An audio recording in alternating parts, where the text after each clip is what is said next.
Hello and welcome back to the podcast. I'm Michael, I'm Noah. and we are the Knights of Entertainment, a podcast covering your favorite and unknown movies, games, comic books, anime, and more weekly. We appreciate you being here and hope you enjoy the show. Let's go ahead and get started. All right, so we are moving past the first story we read for Hellboy, which was what was it called? Pancakes. It was Pancakes, yes. Yep. That was set back in 1947, and it was Hellboy eating pancakes and he was so human that he'll no longer go to hell. Apparently, devastated all of the hell community. Yep. So this next story is called The Midnight Circus, and it's set in Fairfield, Connecticut, 1948. So it's a year after Pancakes, and it's in their BPPR facility headquarters, and it's late at night, and Hellboy. How do I tell this story properly? So basically, it's let me think here for a second. How to tell this story? If I go fucking chronologically from beginning to end, or just pick to the main plot. And basically, Hellboy's running away.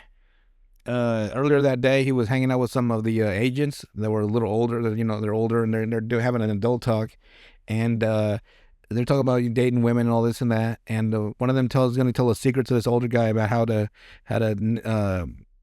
always get a date or something.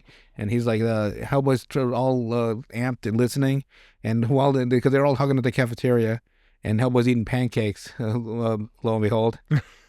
And they tell him, like, oh, sorry, kid, for adults only. So Hellboy's like, oh. And so they go off to talk to themselves, these two agents. And so he's like, I'll show you I'll show you. And he fucking steals their cigarettes and the lighter. And he's going to go smoke a cigarette outside to prove he's an adult.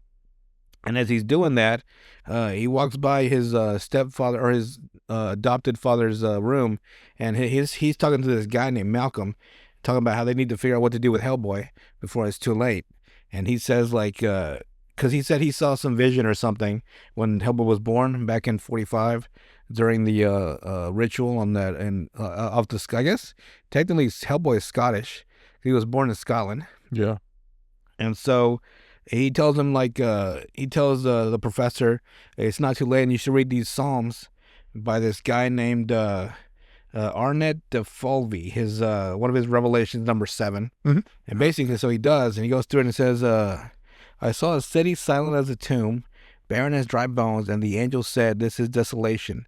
And I went down into it, and the only thing there was the creature. In most ways, it had the shape and character of a man, and was not terrible to look upon. But when I saw it in its right hand, it held the key to the bottomless pit. So basically, Hellboy is the key to bring hell to earth, is from what I understand. Yeah. So Hellboy gets out there. He tries to smoke the cigarette. Bear in mind, he's only like 3 at this moment, but he's already acting like like a preteen or a teen. Still not a teen. He's still right before that, like still like a child. So if he's 3. He's got the body and temperament of like a 9-year-old, a 7-year-old maybe. Yeah. And so this clown and dog run by, and they stop, and they nail something to this tree, and they keep going. And Hellboy goes over and looks to see what it is, and it's a sign for the circus. He's like, oh, the circus is in town, cool. So he goes out there to go to the circus, and during the circus, this ritual is laid out, and this demon basically just opens up. And all this demon procession starts going on in the like the big what do they call it, the big top? Yeah. The big tent thing. Yeah. They're all doing this thing. He's like leading on this big demon guy with the whips, leading the procession of all these other little demon dancers. They're all dressed up as like clowns and mimes and stuff in that. Yeah. So Hellboy's like, this is fucking weird. So then this demon woman entices Hellboy, or tries to entice Hellboy. Mm-hmm. Bear in mind, he's 3 years old, into her tent, and at the top of the tent it says "Gentlemen Only," and then one picture says "Desire" with a woman, and the other one says "Lust" with another woman, and she tries to invite him in, and she can clearly see she's naked in the silhouette, but she's blacked out, so you don't see anything. Yeah. And of course, she's playing into Hellboy's need to act like an adult, so he's like, "Oh, I might as well go in." He also makes this goofy ass face when she asks him to come in. Look at his face he makes. Like on this pervy fucking look he gets. And this older guy stops him. And later in the story, you realize this older guy is Astaroth from the pancake story. Yeah. Who said he sends Hellboy eat pancakes. and was now forsaken from their kind or whatever. Yeah. And so Astrothos tells him he's too young for this place yet. So he takes him away to somewhere else, and he takes him to this little one of those like House of Mirrors. And he asks him the story about if he knows Pinocchio, like the movie. Now this is 1948, but Pinocchio came out like 30 something, right? Pinocchio's an old ass. Yeah, it's a really old movie though. Yeah, so Astaroth thinks that Hellboy saw the movie, but Hellboy's like, no, I actually read the book. And he's like, oh, aren't you a clever boy? So they start talking about Pinocchio and how he went into he tried to be human, and he got turned into a donkey, and they made fun of him. And apparently in the book, they fucking tried to drown Pinocchio as a donkey. Some guy did. Yep. And this whale comes in, and the professor, because he starts doing this like illusion on Hellboy, and to trick him, the professor's on the boat. He's supposed to be the guy that made he's representing the guy that made Pinocchio, the professor, Hellboy's adopted father. And he keeps saying how cold he is because he lost Hellboy a long time ago, and he could never find him. And Hellboy's like, I've only been gone like a couple of hours at best, because he just ran away a little bit ago. And the professor on the boat keeps saying how cold it is, and he tries to convince him. Astaroth tried to convince him to use the word. There's like, I guess, a specific word Hellboy has to use, or something like that, or to begin the first steps into opening hell onto Earth. Yeah, because Hellboy is the only key to pretty much make the world like this. Right. If you like to have a look, this is what they want, basically. Oh shit. Yeah. And Hellboy's like, so the professor in place of Astaroth is like, please, you have the way to make it warm. And Hellboy like, yeah, because Hellboy says like, I lost the matches I had when I was smoking the cigarette. And Astaroth's like, you don't need matches. Can't you feel it? You can light a fire with a word. So he's basically the first harbinger of the hell, or the only one that can open the gates of hell. Yeah. And Hellboy, he decides not to, and he breaks away from the illusion because like he thinks he's drowning in the ocean with a whale and the professor out in the sea, and he breaks it because at first you see him here, like he's drowning. Yeah. Then you see him break the illusion, and he's like normally walking and breathing. So that's how you find out that he's in like a house of mirrors, and because when you looked at the next page, it just says through the looking glass was the little circus attraction there. So the demoness that tried to seduce Hellboy, she's like, I told you it wouldn't work. He's like, fuck it, I'll do it. I'll figure out something else, because Astaroth still wants to convince Hellboy to open hell himself. And the demoness, her niece, or his niece, Gamori, doesn't believe that Hellboy is going to do that. She thinks that he's too far gone already with humans to ever go to their side, and it's going to be a detriment to demon kind to let Hellboy live. So she sends a bunch of the demons from the circus to try to kill Hellboy. They're disguised as monkeys and lions. Yeah. And Astaroth finds out about this and tells her, no, as long as I live, don't ever bring any harm to the boy. Right. And she says, like, of course, I'm sorry, uncle, as long as you live. And that phrase, as long as you live, cuts into several different, it goes, like you see it pop up in several different panels. She's like, uh-oh. Like, yes, as long as you live, as long as you live, as long as you live. And I'm like, uh-oh. So Hellboy escapes those demons, and he bumps into these two hobos. And you find out later that these two hobos used to be, because this place used to be a little place, because one of the older agents says, I used to play around here.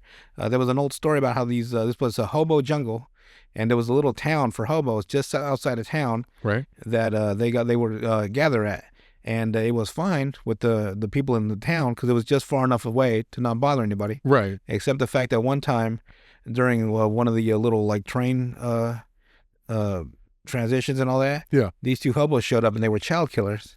Oh shit! So the town still formed a mob. They found them and they hung them in some trees, and now they haunt they haunt the forest as like a fox and wolf demon, no, a fox and cat demon. So Hellboy bumps into them.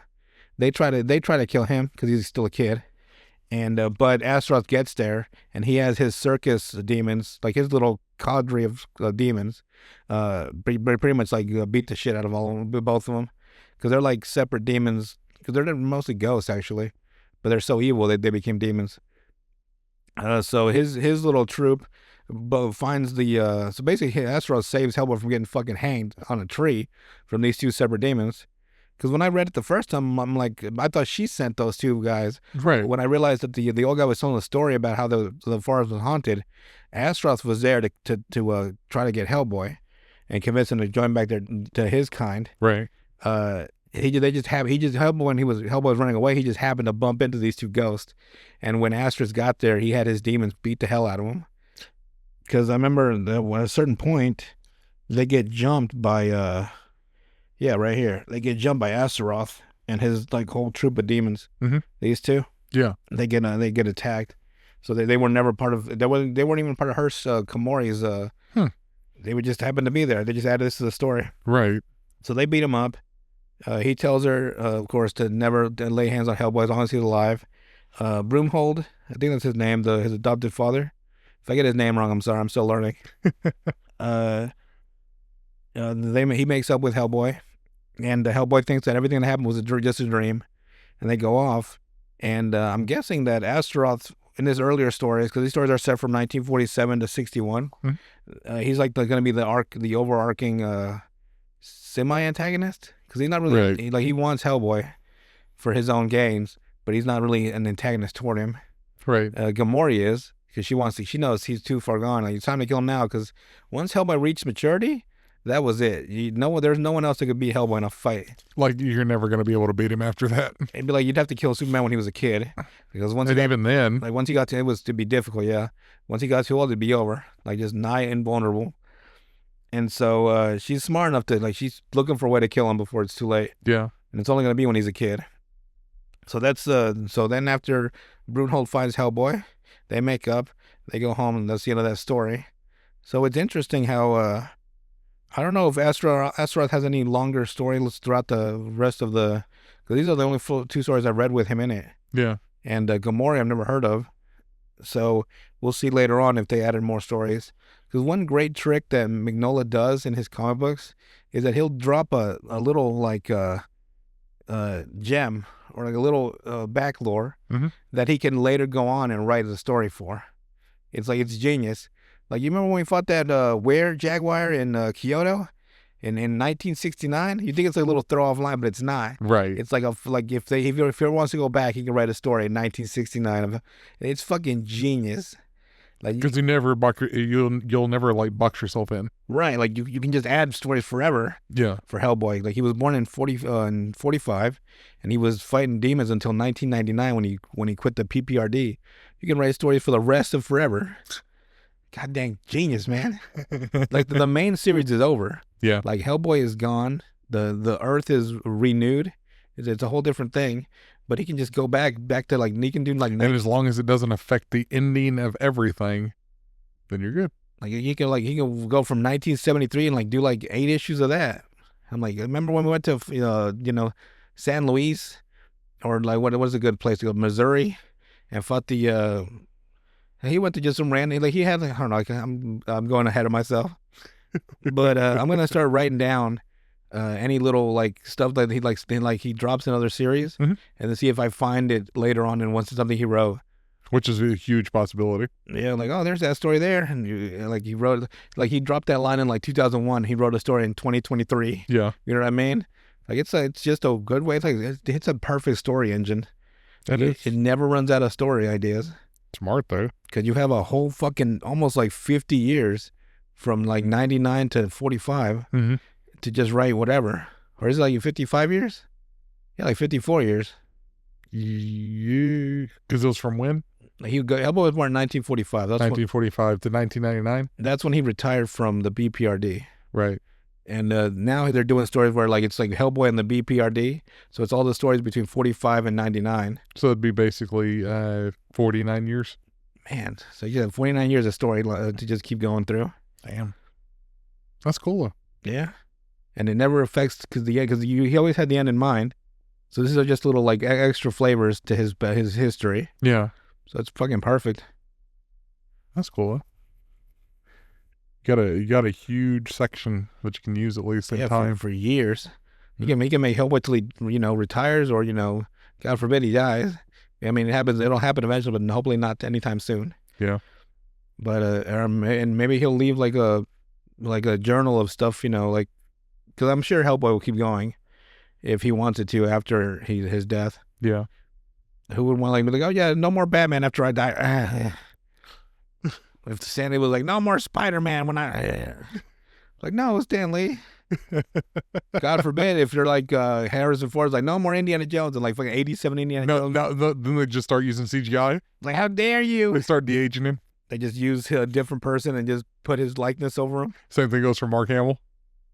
Just that would be fucked up if they're like, hey, well, we're just gonna make more Indiana Jones after Harrison Ford dies. You know that they have like rights to all that. Like where they can use your likeness for anything in perpetuity. But I don't mean like him. I mean like just like recast him. Oh, recasting him? Indiana Jones. I could see them doing that. Like, you sons of bitches. Yeah, I could see them doing that. So they don't want to do it while he's alive. No. It'd be in poor taste. You know what they'll do is they'll CGI a new person's like they'll get a new actor, but CGI Harrison Ford's face onto him. God, that'd be fucking terrible. Yeah, I could see him doing it though. Yeah, that's what Hollywood does. That's Hollywood, baby. Come on, Hollywood. They have some morals. They're dealing with fires at the moment, though. So they're hard. That fucking sucks. Yeah. Although there's a lot of fake AI videos of that. So it always is and everything. And some of them are just bad, too, where the Hollywood sign has 3 L's. Hollywood. Hollywood. Or it'll show it where it's lit up, like with lights. There's no lights on the Hollywood sign. Oh, man. All right, so that is it for Hellboy today. Next time I'll get some actual notes written down so I know where I'm going. I just read it earlier today because I didn't have time and I was trying to remember. Yeah. But we'll see how far it goes. Hellboy's a big mythos now. Yeah. And he's very well loved. Yeah. It's kind of like Spawn, where it's like they're not part of the 2 major comic books. There's some of the biggest names outside of it, yeah. Yeah. It's funny that they're both associated with demons. Who knew? Maybe people should take note of that. Like, it seems like everything outside of DC, as long as it's demonic, it'll make it. Yeah. Todd McFarlane knew. Yeah. Spawn is a massive fucking series now. Yeah. Like hundreds of issues, isn't it? As far as I know, yes. And he's already become God. He's already like... It's like time for the reboot. What I find funny is whenever they always try to... the whole versus thing? Where it's like, well, a character could beat this character from Marvel, DC, whatever, right? Yeah. Well, they always try to pit Spawn versus what would happen if he fought the Presence from DC. And everybody assumes, oh, well, he beat God in his universe, so, he'd be able to beat God in the DC universe. It's like, no.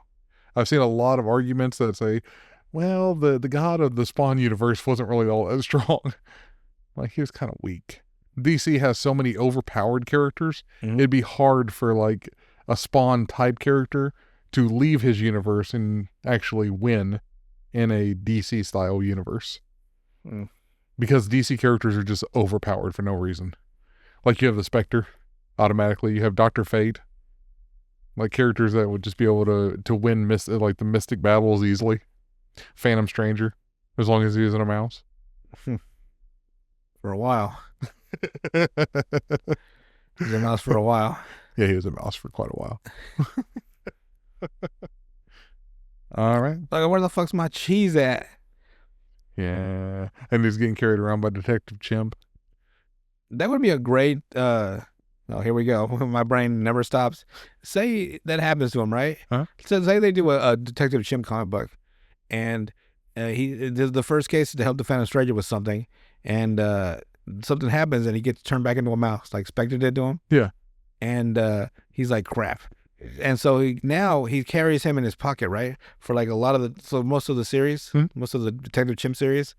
And with him as a mouse, Detective Chimp can use him for magical purposes, like protective shields and like spells and stuff. Yeah. But because he doesn't have any powers, but this little mouse does. So he's not as powerful as he would be in his human body, but now he's got a little little trump card when he fights wizards, you know? Like maybe the first time we find out about it is like some detective throws a fireball at him, Yeah. and you think Detective Chimps burnt to a crisp, and the flames go away, and he's in this little blue aura. He's like, hey, "What? You don't have any magic powers?" And like little mouse on his shoulder, but he does. But you know, and like he can talk telepathically with Detective Chimp yeah, because he can talk to animals, man. right. He can talk to any animal. So there you go. You know, you have they'd be like a little buddy comedy.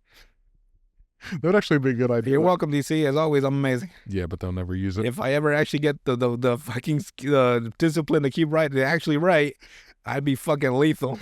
I can come up with stories, I just can't fucking follow through. That's my only fucking problem. Yeah, I'm sure it happens to a lot of people. it happens probably to a lot. There's probably like fucking William Shakespeare's out there that never sat down and wrote, so Yeah. they wasted their talent. But they have the idea. Right, they have these ideas and like they never formulate it. Yeah. That'd have be depressing. Like imagine like having you don't know till like you're almost about to die of old age, right? Yeah. That you actually had a chance to do something. Son of a bitch. It reminds me of this book I read once back when I was deep into football. Mhm. Back when the Giants beat the Patriots in 2007. We have to go back that far. Well, man, because here, you know what happened? It was like I'd never watched football before that. Mhm. And one day, my mom, for some random reason, bought a newspaper, one of the big ones from like the USA Today or the New York Times, one of the really big ones from the 7-Eleven. Yeah. And I was flipping through it, and I saw the sports page, and it was like the week before the Super Bowl. Well, I guess because like they do the AFC and NFC championships, Mhm. and like 2 weeks later is they give them both 2 weeks to rest, right? So it was like 2 weeks before, or the week before. It had to be 2 weeks before because I was anticipating it for a long time. I was like, and it was like all the stuff for the Giants and the Patriots, and I go through it, and I'm like, what? The Patriots are undefeated, and like they're doing all their statistics. They're like, this is how many players on the Patriots team have won Super Bowls, and this is how many. It's like fucking like 30 of them, and like on the New York Giants it was like 3, and I'm like, I'm going through like, and they got the underdog story in me. I'm like, oh, the Giants, they got to do it right. They're like 9-7 in the regular season. Fucking Patriots are undefeated. They played each other the very last game of the season, and there was only a 3-point differential, and the Giants barely lost. It was like 35-38. So it was gonna be a rematch of the regular season. I was like it was just so like cinematic, and I kept that fucking. I read through that fucking thing for fucking ever, just like just consistently reading through it. So I had a hold up for football for a while. Like I remember the next season that came up, right? It was like the 2008. The Giants didn't win, but they were like the champions. So everyone was like trying to gun them. They were gunning for them. Now they had a huge bullseye on their back, Yeah. because they beat the unbeaten Patriots. That's like, But that was whenever they still had Michael Strahan. They still had Eli Manning. they had all the So like the next season, right? They everyone was gunning for the Giants. Because they beat the fucking, they were undefeated, right? Yeah. So everyone was like, these motherfuckers, man. So they weren't gunning for the Patriots. They were gunning for the Giants that beat the Patriots and ruined their fucking undefeated season, ruined their fucking T-shirts too. They'd already made like pre-made T-shirts of 18-0. So they had to donate them to South Africa. Like if you ever seen that, people wearing those shirts, it was like undefeated. It's like, that's what you get, you damn bastard. You should have waited. Don't jump the gun ever. Ever. Not for stuff like that, no. So I was reading. So I used to go to the library. I used to walk to the library all the time, and I would go through books. And I went to the sports section and got a bunch of football books, like Chad Ochocinco's like autobiography, Mhm. and like look flipping through it, and his fucking cock pops out. There's a fucking ESPN or some thing he did, right, where he's like butt ass naked in the cover, but he's got like the sign covering his junk. That shit was like, oh shit, that was too quick. Like you don't expect it to just pop in your face like that. And I about this book about this reporter or this journalist, right, who decided to join a semi-pro football team, and he decided to because he used to be a soccer player. Right. And he wanted to, so I guess his newspaper, his local paper told him to do a report on football or something. So he joined the semi-pro football team, and he starts training with this guy to help him learn how to be a kicker. Because he was like outpacing everybody in stamina. Yeah. But as a kicker, he needed more like burst training, like quick, like energy, like he didn't need long-term like stamina. He needed like quick burst kicking power, you know what I mean? Yeah. So the guy trained him, right? And he was like, man, you're good enough to go to the NFL. That's where he found out that had he applied himself, he would have been an NFL kicker. Now he was too old at this point, and his life had gone in a different direction. Yeah. But that's what I mean. Like that opportunity, like if he had, you know what I mean? Like I would have been fucking devastated. Like if like at 49 years old, I found out if I could have been. I was like, man, I would have been fucking pissed. So my advice is do it now, because you don't know. You never know what the future is going to hold for you. Just do it now. Don't worry about it. Just go for it. What's the worst that can happen? I say that, and I say that, I go, I binge watch YouTube. The exact opposite of your advice. Yeah, basically. If I can take my own advice, I'd be fucking William Shakespeare. What's William in Spanish? William Shakespeare. William. Maybe like what's a good W? Wilhelm. Chavez. Chavez. Well, he goes the closest to Shakespeare I can think of. William Chavez. My name is Wilhelm Chavez. I write. I'm the master of English language. William Campagno. William Campagno, man. But yeah, it's just crazy. He like now, like if he had actually, that would have sucked. Because even in the book he says, like, man, not to mention the fucking multi-million-dollar NFL deal. I could have. He was like, but he knew that it wasn't his place anymore. It was too late for that. So he just. Yeah. But I would have been one of those assholes like in my 80s. Like I could have been a contender. Reliving what you could have did. Yeah, like one of those like couldas forever the rest of my life. That's why there's so many gripey old men. Yeah. That always they never leave their coulda face. But I coulda. But you didn't. But you didn't. So shut the fuck up and put your diapers on.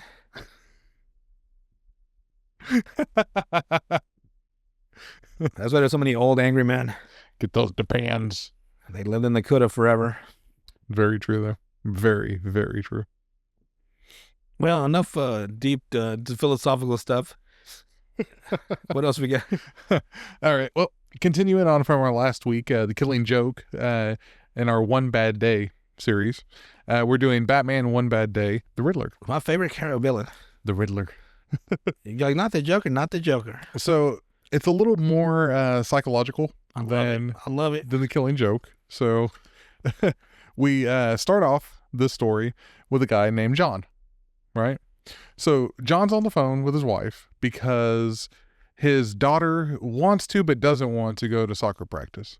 Okay. Like it's the whole kid thing of, I want to do it because I like doing it, but I don't want to. I'm going to act like I'm sick because they feel like they're being like pressured constantly.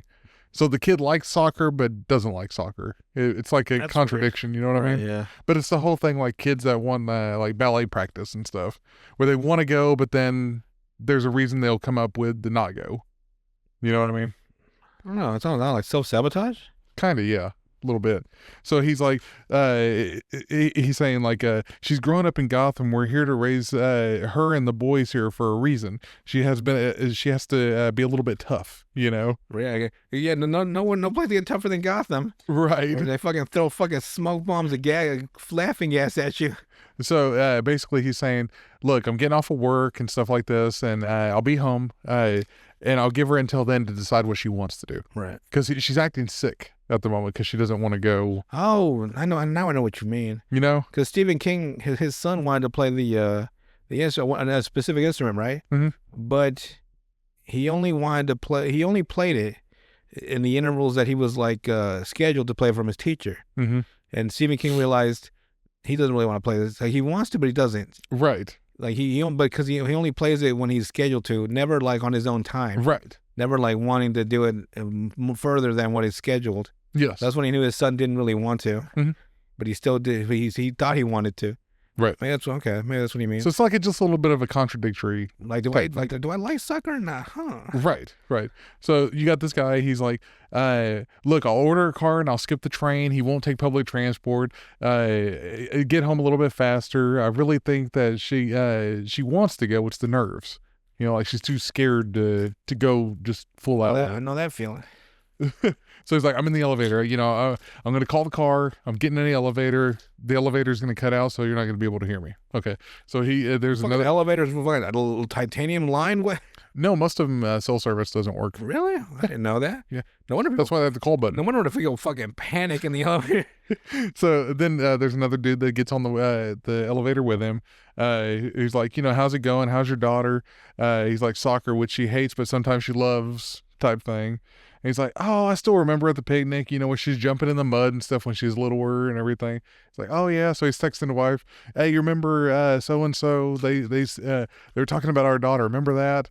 And then all you get is blank panels, black blank panels, right? Got knocked out. So we move on to CCTV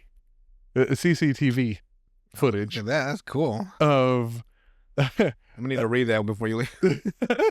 So we have CCTV footage, right, of the Riddler coming up behind this guy, John, and blowing his head off. Yes. So the Riddler comes up to the camera, though, and shows a card where he's like the bat symbol because he wants him to call Batman while he's smiling. Yeah. The entire time. But it's James Gordon basically talking over the description of the CCTV on here. So he's like, it's loading now. It'll be up. We've gotten it slowed down for this frame by frame. And then they show like where, and there's the shot, that's when he blows this dude's head off. We've got a patrol car now coming his way, an officer half a block down, sprinting towards him, shouting. He hears that, no doubt, and he turns to the camera, and he smiles. So they're trying to figure out what the fuck's going on. Like, why did the Riddler of all things shoot this dude? So then we go to the actual interrogation of the Riddler. Uh-huh. And you have James Gordon, he's like standing over him, like James Gordon normally does. And you have the Riddler, he's like, where is he? That's all he wants to know is just, where is he? It's like, he's not coming at all. Are you sure? And James Gordon is like, he says, and I quote him directly here, Edward's not worth my time. Ouch. He's like, huh? I'm sure he's lying, but ouch. Right. Then you have the Riddler giving riddles like he likes to do. Like, there's a house where you enter blind and you see leaving. What house is this? So yeah. There is a house where you enter blind and see leaving, or leave seeing. Sorry. The house we enter blind and leave seeing. and leave seeing. Mm-hmm. What house is this? It's a house you enter blind and leave seeing. I'll figure it out. Don't tell me. Just keep going with the story. Well, he gives him the answer. So no, he does.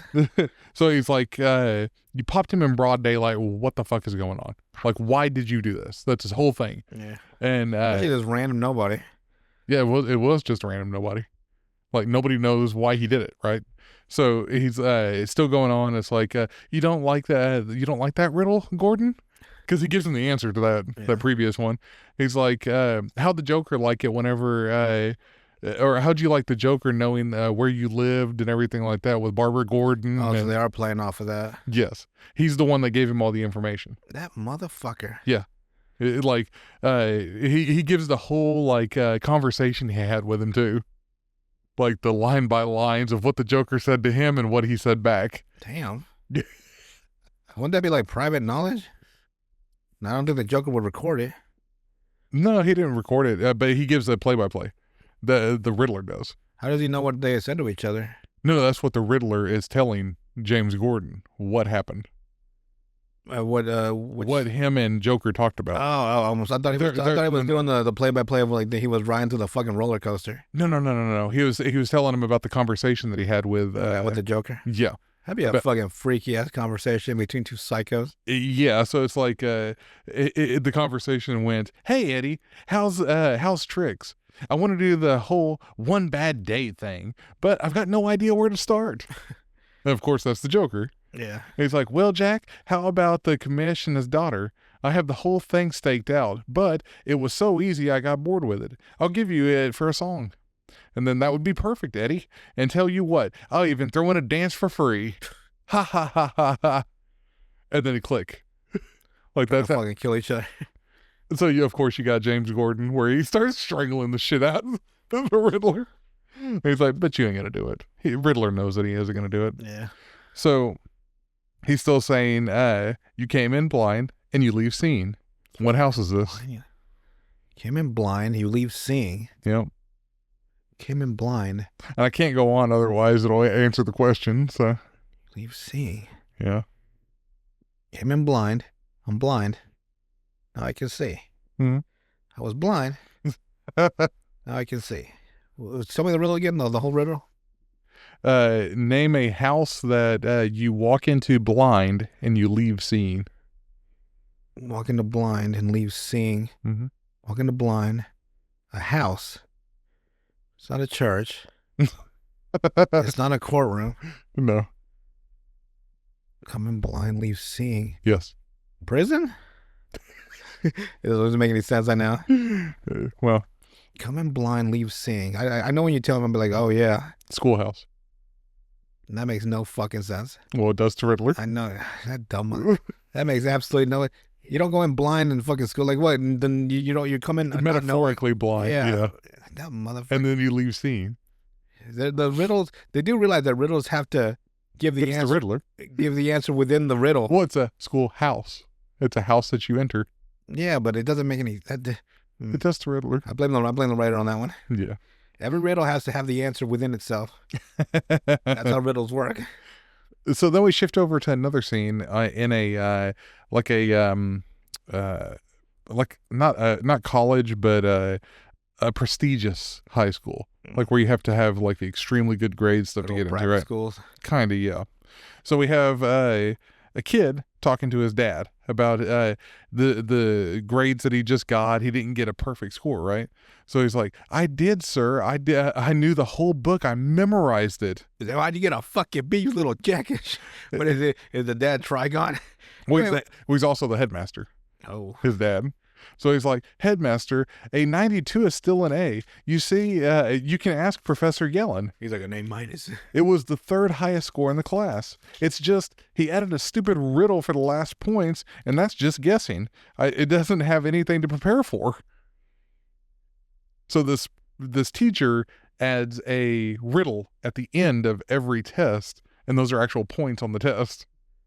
So he's like, I knew every other answer. I just didn't know the fucking riddle. And of course, the dad doesn't care.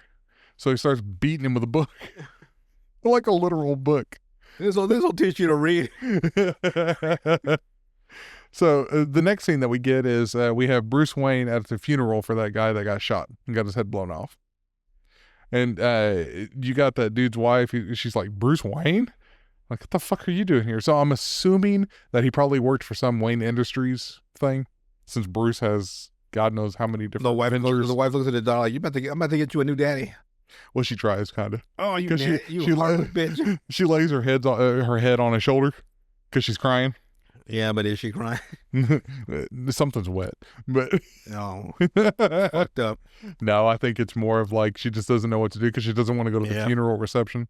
So then we go back to this scene with the kid where he's back in this teacher's classroom now. Yeah. So he's not talking to the headmaster anymore. He's actually in the classroom. And you got the teacher saying, "Okay, 30 seconds to go. The time of wasting wastrels has passed. If you know them, write them." Like all the answers. Yeah. Right. And then he starts counting down and everything. And the question is, riddle me this. What is the English word that is most commonly spelled incorrectly? And the kid writes, "Enough." I'm done with this shit. Kind of, yes. So then he starts talking to the professor afterwards, right? And he's like, I don't understand what is spelled incorrectly. He's like, "That's it. Incorrectly." Good job. It's like, oh, see, that one actually did that. That's a real riddle. That's why. Yes. That's why. See, they told But you. that wasn't the Riddler saying it. That was this teacher that wrote that riddle. Or where the writer got the riddle from. Yeah, that's a common riddle. Like an actual one, yes. Yeah, that's why you can solve it because it's in there. So you got this kid that's super, super depressed. And so he's the next part of that same scene is he's in the headmaster's like office again, right? His dad's, But he's dad's not. office. Yeah, but he's not there. So he pulls out a gun and he's saying incorrectly, INCORR. He's spelling it to himself and he says, "Riddle me this." Click, click, click. Oh, fuck. He's like, "Huh." And he's click. It's like, "Father." Is it a revolver or automatic? Revolver. Ooh. Yeah.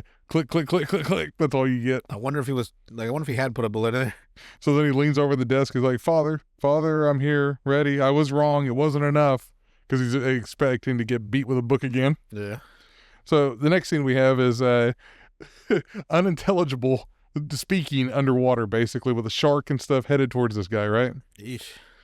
And then we have a gasp from this guy getting pulled out of the water, and it's Batman that was dunking this dude in the water for information about the Riddler. So in this story, Batman actually hurts these people to get information. It's not just scare tactics. He actually is doing a lot of shit. So he pulls him out of the water, and he's like, I gave you enough information, didn't I? I gave you enough. He's like, no. He dunks him back in the water again. So then we go on to the next scene. We're in Arkham at this point. And apparently the Riddler convinced the guy to make a bet with him that if he, let's see, what was it? Like trivia or something stupid like that. And since it's all psycho people there anyway, a guy named Burt Weston.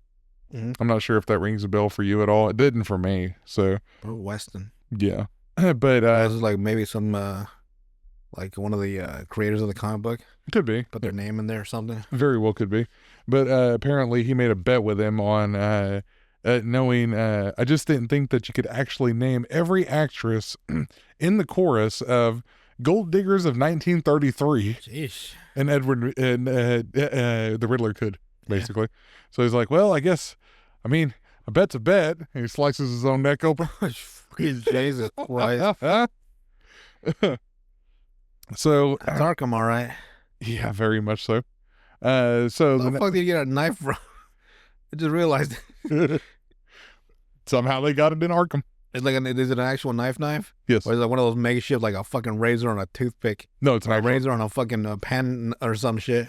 I think it was an actual knife. Let's see. Well, I guess it could be. It's hard to tell from the actual picture, though. Ugh. So, yeah.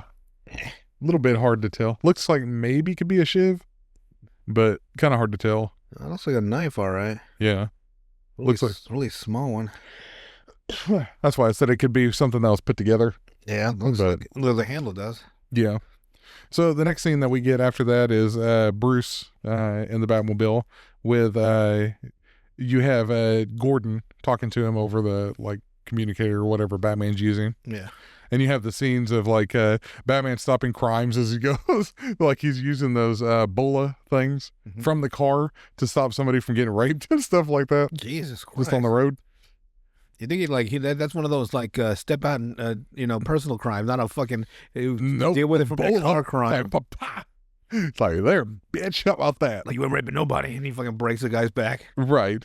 And they can't figure out why the Riddler killed this dude. Like, they just don't understand it. I wonder if that was his old teacher from the original. He never got in, like, that's his old teacher that he finally found? No. Okay. No. Making sure. No. So basically, they're trying to figure this out. Batman, he's driving through the city of Gotham and stuff. But then he comes to this, like, shack, right? So he's like, he gets there and he goes to go press the door open. But then we go back to the other scene again. Yeah. With this kid, right? So he's like, Professor Yellen. He goes to go talk to this professor, trying to figure out, like, why does he keep doing this to make his grades look horrible? And he says, well, I'm trying to get you to think. He wants him. I want you to think outside the box instead of only thinking in memorization and only, like, answering the questions that you can memorize the answers to. He wants you to critically think about stuff. It's a smart teacher. And of course the kid doesn't like that. I don't understand. He starts crying and everything like that, you know? It's like, he just does not understand. He'd be all right. So he gets to grow up to be the Riddler. So the next scene, we get an officer bringing the Riddler a plate of food, right? And he's like, all right, Eddie, early breakfast here. So he slides it through the thing. He's talking about, my daughter really liked that last riddle that you had. You know, like it's... what is the question? What has a bottom at the top? What has a bottom at the top? Yeah. It's gonna be some bullshit answer. It is. It's stupid, but what is it? Your legs. Because of the bottom of your soles. Your bottom at the top. Oh, that one's actually pretty clever. And he's like, "Hey, do you got another one?" Like also, it would be impossible to figure out. Yeah, it would be. There's nothing in the question that gives you a hint. Right. The riddle's supposed to give you hints. What the fuck? Come on, bro. That's how riddles work. Yep. You can't solve them from nothing. So he's like, do you have one that's like a little bit dirtier, like something like with a fart in it or something for like a kid that would make her laugh? Farts aren't dirty; they're goofy. Well, that's the way he words it in this. So, dirty. Which to me, that sounds sexual. Right, but he's like, do you got another one like that? Like a little dirty? A little dirtier. But kid dirty. But kid dirty. Right, it just sounds Damn, doesn't sound right. So, you see him sliding the platter of food in there, and then you hear crack. So, the Riddler has trapped the dude's fingers in the door with the metal plate. Nice. So, like, his fingers are actually stuck in there. How, wouldn't the plate be on the outside? I mean, that seems like a logistical. You don't put the little door, little hinge, right? Like it's got that little little. What's the slide kind? Let me see. Little slide thing in the door. So he slides it in. Mm-hmm. Oh, he does it with the tray. Yes, with the tray. Okay, that's what I wasn't seeing. Yeah. So he I thought like the little there's like almost like a little door. Yeah. They open up. But they open up from the outside. I thought he slammed that onto him. No, he slammed the tray and is held now. So he's like, stop, fuck. He's like, oh, shit. First of all, who puts their fucking fingers on top of the tray? Right. I would put that bitch on the side. Right. Well, he went to go slide it. Yeah, but I would slide it side. Slide that bitch upward. He's like, because they'd be touching on his food. So then you have the Riddler giving another riddle. He's like, maybe your daughter would like this one. Riddle me this. If two's company, and you have this dude screaming the entire time, stop, please stop. If and three's a crowd, what's 4 and 5? All right, let me know. 9. Nice. So it's just a joke. He's not even telling riddles. Right. So he slices his fingers off of that with the tray like that. Yeah. It's a neat one because you don't see it coming until it blows you away. Then that's how that scene ends, right? Mm-hmm. So the next thing we have is Batman. Apparently, he walked into this shack now, right? He's got a double barrel shotgun pointed at him. Oh, I thought he came out with a movie. I got the double barrel shotgun. I'm Batman. Yeah, bitch. You ever seen the one with where he meets Elmer Fudd? Huh? No. You should check it out. I will. There's a crossover between because they did a lot of Looney Tunes and DC crossover. Mm-hmm. One is Batman, Elmer Fudd. Other one's like Martian Manhunter and like that one Invader alien. I think Marvin the Martian. Yeah, I think so. I don't know if that's the right one, but there was a few of them. Yeah. And the one with Batman, they made Elmer Fudd one of the baddest motherfuckers that ever walked the face of the earth. There's a point where like Batman's behind Elmer Fudd because Elmer Fudd's a hunter. Yes. He's an old tracker, right? Yeah. And when someone kills his ex-girlfriend or something, and he thinks it's Bruce Wayne, so he's not really an antagonist. He's like a secondary protagonist. Right. But it's one of those where you meet, there's two protagonists, and they have the conflict first before they come together. Yeah. So Elmer Fudd's like, he gets to this hallway, and he's looking around like, huh? And he's got this shotgun, right? And Batman's right behind him. And Elmer Fudd's like, And he stands up straight and he puts the shotgun over his shoulder. Like, he's like, well, nothing to see here, right? And he fucking blasts that shit over his shoulder on the, and Batman's like, ah. I've never seen that tactic because he heard him because he's a hunter. Yeah. So Batman, he knew it. So he nonchalantly throws the gun over his shoulder like, well, time to bomb, bitch. I'm like, they didn't have to make Elmer Fudd that hard. That's cool. It's an awesome scene. So with this one, the dude, he just says, get out. As soon as he sees Batman, right? Because he calls him. I don't like your kind around here. So it turns out this is the former headmaster, the one that was beating the kids, or beating that kid. Yeah. Right. So he's like, your son recently killed a man.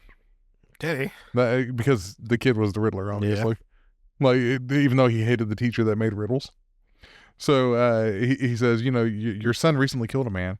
He always leaves a clue before he does. This time he didn't. Because nobody can figure out why the fuck he killed this random dude. Yeah. It's like, I'm trying to figure out why, and then you just blam. Like, yeah, he just dodged it out of the way. Yes. He's like, I talked to one of his people a few days before the murderer. before that murder. Yeah. He's like, he told them that he had to take some time for an elderly parent, quote unquote. On his school records, you are listed as his only guardian. Then blam, another shot. Of course, Batman dodges that one too. You only got 2 shots in that motherfucker. So he's like, so when's the last time you seen your son? And you got this dude who's like, stop, stop. You think I won't? Why he still has the gun? You already did. What do you mean you won't? Right. It's like Batman's response though is pretty good though. He's like, listen, Mr. Tierney, I guess is the way you would say it. So he's not his real dad? It's like a legal I think it's his legal guardian. That's wild. So he says, Mr. Tierney, despite the rumors in the press, I am not omnipotent. And I have an unfortunate weakness for mercy that has too often led to careless mistakes and lingering pain. However, the moment you fired that gun at me, I lost any taste for any mercy. So as you pull that trigger, know that the weapon is aimed at you and that you are making a careless mistake. That your mistake will lead to lingering pain. And the word lingering is emphasized. So he cracks his fucking kneecaps. He's like, fine, my son's an idiot. That's all he says? Well, okay. So then he starts talking to him and everything about how he only wanted the best and that Edward Nygma, or I guess just the Riddler at this point, but he's like extremely, extremely smarter than people even know. Mm-hmm. Like he's way smarter than it. Like he apparently this guy, this headmaster, he hired like countless people to inform Edward throughout his entire childhood. Like he's like a Sheldon beyond levels, like extremely intelligent. Like in what categories though? Every. Like he's extremely intelligent in everything. So but he doesn't. But okay. That's what he says though. So you also find out we go back to the scene where it's like in the past again, and you have Edward telling this headmaster that somebody started a fire. Right? He's like, fuck. So that's what he says. It's like, we're gonna save the children. He's like, fuck it, god dang it. He's like, son of a... Where he's getting up and he's like, damn it, I gotta go put this fire out. But this guy with this fucking sheer anger. Yeah, basically. But Edward only said that so that way he could go through files and figure out who his mom was. Okay. Because he wanted to know who his mom was. Then we go back to Gordon, right? And he's like, you have Edward, he's like, so have you talked to him yet? Asking about Batman. Yeah. He's like, I don't like warnings. Let's start with rubber bullets. Bring him to his knees. So rubber bullets fucking hurt. Yeah. So you got all these guards, like these policemen or whatever, standing in the room with Edward Nygma, all pointing guns at him, right? So he's like, what about those 3 children that you have, Caroline, Caitlin, where he's talking to each one of them about their kids and how he knows where they are and what schools they go to and like their wives and stuff like that. And they're like, fuck it. Start fucking blasting. They start blasting each other because they don't want any of them to actually kill him to make like his plans go into effect to kill their families. So they all get killed. Every single one. They all shoot each other. Well, the cops kill each other? Yeah. Because they're like, no, I ain't doing this shit. And they start shooting each other. But they were rubber bullets. What happened? No, they were real bullets. The fuck is going on? Yeah. Story's not making any sense to me. Edward swapped the rubber bullets for real bullets. But why would they start shooting each other anyway? Because they're like, you're not going to fucking take me down with you. And they start shooting each other. But they thought, what? Because they don't want somebody to kill their family members. Like, I get that, but they didn't know there was real bullets in there. So why would they start shooting each other? So they started shooting each other because they thought rubber bullets were going to stop the people from making a mistake. So, like, shoot them and get their guns to drop before they could actually hurt Edward. Because Edward said, if one thing happens to me, it doesn't matter if it's a rubber bullet or not. Your family members will die, basically. So I'd be like, all right, I just walk out the room. So then you have Gordon on his knees, basically, where he's like, what the fuck just happened? Weird. And you got Edward. He's like, Gordon, do you think you could call him again? I'd very much appreciate it. That's all he says. So then, of course, we go back to Batman. He's looking at this house. First, we have a picture of Virgin Mary and Jesus, baby Jesus. But it pans out to show this lady killed, basically. Damn.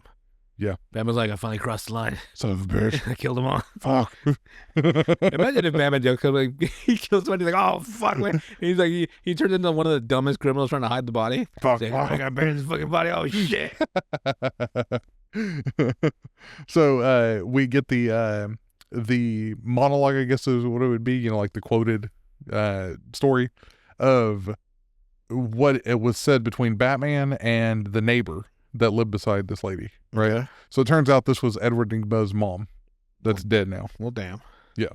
But he's like, the neighbor was like, she was a nice person, she was a whore, but like, cause she was a whores are nice. She was a prostitute. Yeah. So he was talking about how, like she didn't really have anybody come over, only people that she had known for years, apparently.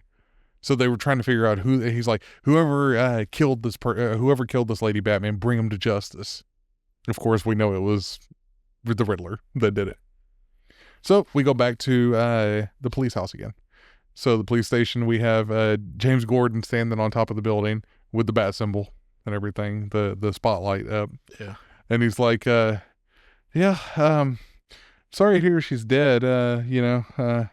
This sucks. I do have a question about the spotlight. Does it does it need to hit something for the thing to beam? Like the image to show? Like say like there's a clear sky, would it just shoot out into space Yes. and nothing would show up? Yes. So does it always have to be cloudy for him? I mean, it's Gotham. Damn, that would suck though. Or at least some kind of like haze. Yeah. Yeah. That would be Because think about it, you can see spotlights in like different parts of the city sometimes. Yeah. But they're just beams of light. Yeah, you don't see the actual like image. So I always thought it'd be funny, like he tried to translate the sunniest, the cloudless day ever in Gotham. He's like, well, put that shit on a building somewhere. So after all this, you have Batman come up behind James Gordon like normal. He's like, Jim, that's all he says. And then you got James Gordon. He's like, there's nothing more I can do. There's just nothing more I can do. Everybody's scared of him. I had 5 guards quit this morning, say they're moving their families to another state. Hell, I'm terrified. I need you. And he's just like, where? And he's in the yard. Like, so you got the Riddler down there in the yard, right? So then we get another flashback again. So we have Edward Nygma as a kid with this professor again, right? He's like, you have the Riddler saying, Brian said you wanted to see me, sir. Is there a problem? He's like, basketball, Edward? I never see you play. I don't have time for games. I have to study. I'm 4 for 7, sir. Yeah, he's not very tall. So like he's saying, basically, what do you want to get a high level education for? And you have Edward Nygma, and he's like, well, to get a good job, make a lot of money, normal stuff. He's like, okay, but what do you want to do with that when you have it? Like, what are you wanting to do? He said, people that are rich want to have time to have fun. That's the whole point of life. I'm sure when they're rich, they have a whole bunch of time. Exactly. That's what I'm saying. But that's like the point of getting rich is to have fun. And this teacher's idea is have fun now while you're young instead of forcing yourself to. Like now. Right. Because he's like, play basketball, like do something. Yeah. So he drops the ball. Someone's going to be a kid. Right. So he drops throws the ball, leans over his bag, and you have Edward Nygma behind him, right? So he comes up behind him and just starts cracking his head into the concrete. Mm. Yeah. There's your basketball. Just dribbled the shit out of his skull, huh? Basically. So let's see. He's like, hey, professor, ask me again that riddle I missed. Now that you mention it, I think it would be a blast to solve. What was it? Oh, yes. First you eat me, then you get eaten. What am I? And Batman answers that question in the next panel, because that was the riddle, apparently, that Riddler left. Yeah. And he's like, a fishhook. A fishhook. First you eat me, then I eat you. But you're not eating me. You're eating a fishhook. First you eat me, then you get eaten. But you're not eating me. Because the fish is eating the worm. See what I mean? Yes. And then it gets eaten. See what he tries to do? Yeah. First you eat me, then you get eaten. Okay. Yep. It's a fishhook. I'll allow it. What am I? A fishhook. So then you have Edward Nygma. He's out there in the yard playing basketball. Mm-hmm. Like, so it connects those two scenes, basically. So he's like, do you ever get tired of being Imagine right? him fucking breaking ankles. No, he sucks at it. So don't I worry. imagine he does. He's like, so you have Edward. He's like, do you ever get tired of being right? And you got Batman. He's like, you killed your mother. What the fuck's wrong with you? You're a fucking teacher. That stuff like that would probably affect Batman more than normal Yeah. because his own mother, you know. Yes. So he's like, I've killed a lot of people. I'm not a very nice person. Besides, at least Mother got to live to a fine old age. I wasn't the one who freaked out during a sword fighting movie, making my parents walk me through a crime alley. So he knows who Batman is? Yeah. Ending their happy days a tad early. It's like, and then you got Batman. Do you want me to be dazzled? Should I clap? If I did it, maybe Batman's just like, he gives them 2. That'd be hilarious. So then you guys like, I knew who you were. Did you know me? Did you know me? He's like, I did. I do know who you are, Riddler. You're an idiot. He's like, no, Batman, actually, I'm not. So he throws the ball and it clanks off the thing again because he can't throw a ball for shit. And he's like, Batman's like, fuck it. They're blowing up 3-pointers. He's like, between our games, solving the riddles on giant typewriters, I used to go into your mansion during the day. What the fuck for? I used to put on your underwear. I wanted to check on you, make sure you were doing all right, getting close to solving whatever it was you were working on. How did Alfred receive him? Beat the hell out of him. Right. There was loads of security, but it was all very predictable, really. He's like, I did that quite a few times over the years. I have fond memories of seeing you asleep in your bed. Batman's like, what the fuck? What the fuck? That look on your face. What when I the said that. fuck? What the fuck? He's like, I liked watching, what was it? I found, I've measured your penis before. while you were sleeping. It was only over in the flats.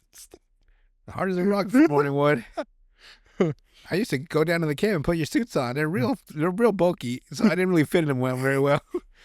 And then, like, because him wearing Robin's suit, he's dancing in front of the mirror. Like, you know those really short, like those super short Robin? Those short shorts? Like, his fucking legs were exposed. He's just like, man, I'd pull this off better than Robin. Riddle me this, Batman. Who's got that ass? That would be hilarious. So he's like, not to mention Dick and Jason and Tim and little Damien. I like Damon's in that world too. Yeah. Okay. I liked watching them grow up and get on their own. I still visit them and now and then. Not that they notice. Motherfucker, man. They're just a fucking peeping Tom at this point. Basically, yes, basically. And you got Batman. Lies. What? He's like, in the unimpressive safe in the living room behind the portrait of your parents, there's a little light spending money, a few $100,000. That's a light? Damn, man. For Bruce. He's like, I took $1 once to see if you'd notice. I bet you did. So there, that mystery's done for you. Who the fuck stole my damn dollar? He's like counting 100, 200. What the fuck? That would be the funniest shit if there's he's sitting at a big ass table. 1, 2, 3, 4, 5, 6. Up to 100,000. What the fuck? 99,999. What the fuck? What the fuck? Alfred, where's my fucking dollar? I don't offer to. I needed $1, sir. I fucking fired Alfred and had him arrested for theft.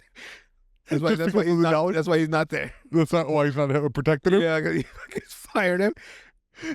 So then you got Riddler. He's like, but in the safe in your bedroom, which is much more thoroughly protected, which is actually very well done, really. There you keep one little scratched pearl.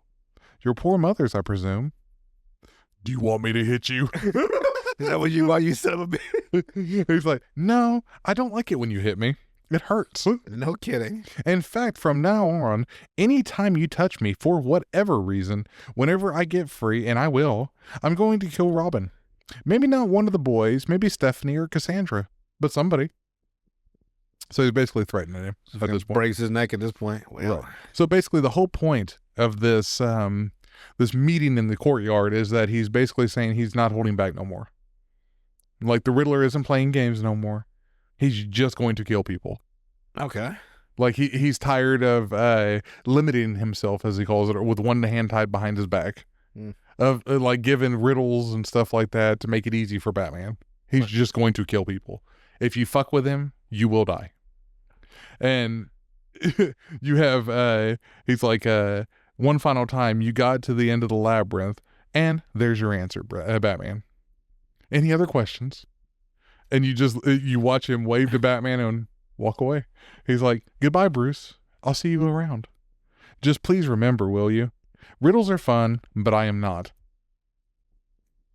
Weird. Yeah.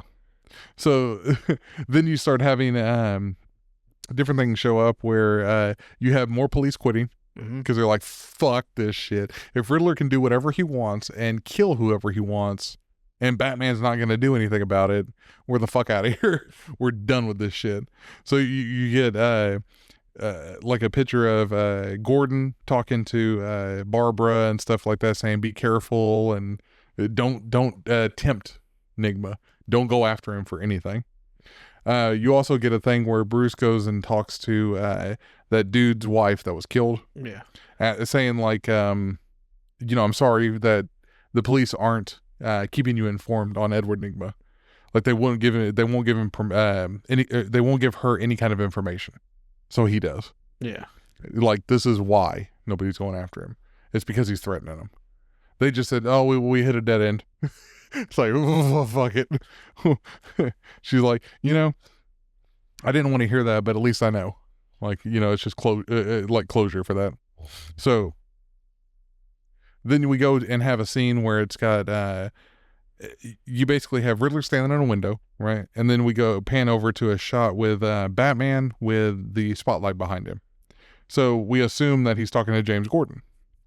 So he starts, you have Jim Gordon where he's like, I try to put officers outside the hotel standard just to stake it out, and they refuse the duty. They say he's going to kill their families. I went out there myself once, just parked across the street to see if he where he went and what he did for the night. Got a call from Barbara the next day crying someone poisoned her cats. That motherfucker. Not the cats, bro. I didn't tell her. She'll probably figure it out though. Yeah. I actually called the governor about bringing out the guard just while my guy is being a little unresponsive. He told me his son's been missing for a week, then he hung up. And that was the governor. So like, I'm surprised. So like he's got plans upon plans. I'm surprised that with all this stuff going on, that Batman doesn't have his own special prison in the bottom of Gotham Harbor, right, where he just fucking leaves everyone in there. Right. Like, I got my own prison. Don't worry about it. And I just leave the Riddler in there. Good luck, bitch. And Riddler's whole thing is that no matter what I do, you will not kill me. I don't have to kill you. I just leave you in fucking space. Right. I'll leave you on the moon. But that's the threat that he made to Batman, because Batman went to go like choke him. Yeah. He's like, see, but you always give up. You may hurt me, you may beat me, but you're gonna quit that now. He doesn't give up. He just restrains him. Basically, yeah. Like Batman has restraints, so he doesn't do that. So you have him continue the conversation where it's the head of the United Bank of Gotham just put out a memo, don't know if you've heard about it. Says if Edward Nigma walks into any branch, he can have whatever he wants, no resistance or even reporting of the theft. Something about this just doesn't seem like they're just letting logical, right, story-wise. And it's not just this side of the law. Heard that the 5 families had an emergency meeting after the wives all had their heads cut off. I mean, like, you just killed my wife, so it's game on. Let's get to it. Wasn't fucking blowing his fucking house up too? Wasn't much of a debate though. Decision was don't touch Nigma, because apparently without restraints, he's like, apparently everything that we've ever read in most of the Riddler comics, in this story specifically, it was all restrained. It was Riddler holding himself back. Like he's not a good fighter, but he can put plans and devices and everything else and kill anybody who wants to if that gets in his way. So it's like, then you got hearing the same from the crazies. All those guys who used to laugh at the Riddler, he was a joke. Now they're all in awe of him. So like, they're like, what the fuck? Even Joker's probably like, what the fuck? He's like, now listen to this. Maxie Zeus surrendered this morning. He said he wasn't a god anymore. And then he carved a question mark on his forehead. Did he do it right or did he do it like reverse? Backwards. Did he do it backwards? Put it upside down like the Spanish one. Like, damn it, man, I fucked it up. So then you got, Gordon. He's hearing all of this right now. There's a small device on the gargoyle there. It helps him track what we're planning. It's all very smart. And that's how he's a genius. He's being very smart. Smart enough to know that I have a weakness for mercy. A weakness that leads to a weakness I have a weakness for mercy, a weakness that leads to a weakness he has been exploiting these last months, saying that he has mercy and that he doesn't kill people. But it took me some time to see that this, on that court, he showed me that his being smart can also be its own weakness. This was what you can get lost in your own assumptions. You see, I was smart. I assumed he was who he was. He tells me a riddle, you solve it, case closed. I assumed he couldn't question himself, that he couldn't change, that he would never let go of the reins holding him back. That was my mistake, thinking I knew him, assuming there was no limit to his fun. I was smart, and I was a fool, just like him. So he's like saying, Riddler ain't as smart as he thinks he is. He's saying that right in front of the gargoyle? Yeah. You're a dumb bitch, bro. That's all I want you to know. Yep. And he's like, you see, now now in his room by himself, he's making the same smart mistake I did. He assumes that I can't change, that I can't question myself, that I cannot let go of my own reins, that there is no limit to my mercy. And he assumes that this isn't a recording, and that I'm actually on the rooftop actually saying these things to you. Riddle me this, Edward. Though we meet but once, you know me forever thereafter. What am I? And you have Batman right behind the Riddler, and then just dark panels after that. So he kills him? It's the only thing I can think of him doing. Yeah. That would be the assumption. Yeah. Weird. Because he's like, I didn't, I made the mistake of thinking that you were a person that only gave riddles out. Yeah. And, wanted the intellectual game. And I was wrong. But you were wrong on me having mercy. What an odd story. No, it was very well organized either. Yeah. It's a lot of like splattering. I mean, overall, it's a lot of, the story is a good, it's about 30 to 40 minute read. It is more of like a mind, like I wouldn't say mind puzzle, but psychological. Psychological, yes, because there's a lot of stuff to read between the lines in this. But if you like any kind of thing that's that makes you think about characters a little bit differently, this is a good one. Kind of, but I mean, you'd have to read the story because I probably messed up on a couple of things. But I just like the Riddler is supposed to have like a psychosis of him compulsively having to do riddles no matter what. Right. Like Two-Face has a compulsion of duality. Yes. So and this is it's just a guy that's like, I fuck it. That is way too smart, basically. A genius. Yeah. But even geniuses are stupid. That was Batman's point too. He's like, you know what? I made those mistakes, but so did you. You think this is a live recording, motherfucker. Just comes about and cracks his neck. Because you see the look on Riddler's face, like, oh, fuck. Like, oh. Oh. Turns into the Pillsbury Doughboy. Oh. Or Mickey. Who wrote this? This was written by Tom King and Mitch Gerard. Or Gerard. I'm assuming Gerard. Interesting. Yep. Overall, not bad though. Not bad at all. And the title on the back says, "No more riddles, no more rules, game on." Yeah, but that's, I don't know. Again, that's why it's an Elseworld. Yeah, but taking away like the whole reason of the character's identity is just like, yes. Like at that point, he should have just called himself Edward Nygma instead of the Riddler. Well, I don't think he called himself the Riddler at the end. No. He just did the riddle me this, Batman. Riddle me this. Riddle me this. Have I ever farted in your face while you slept? Yes. Yes, I have. Have I ever teabagged? He's like, man wakes up. That's the creepiest part, though. He's like, I should see you sleeping. He's like, you what? Yeah, like stuff like that. I'm like, come on. Like, he broke into Batman's mansion. Yes. And he broke into Nightwing's and Damien and all. Like, don't touch him because like if he goes to a bank and takes money, just give it to him. Like, come on, bro. Like, be logical. They wouldn't just because a criminal is that fucking lethal doesn't Yes. mean they're gonna fucking let him have free reign. Right. And for a month? I'd be like, you've got like that story. Just like that's part of the story where I'm like, you got to be kidding me. 'Cause Like, it knocks me out of like the suspension of disbelief. Yes, I agree with that a little bit. I guess what their whole thing was is that what happens when the Riddler quits caring about the gimmick? Yeah, but it's still just a guy. Yes, one bullet. Not so much one bullet. Like if we're talking about like police wise, like there's always like cops aren't gonna like no matter even if their families are in there's protective custody, protective yeah, basically protective custody for family members. Yeah. There's like you got the FBI, you got the Homeland Security, you got. I'm just saying, nobody decided to use a bullet.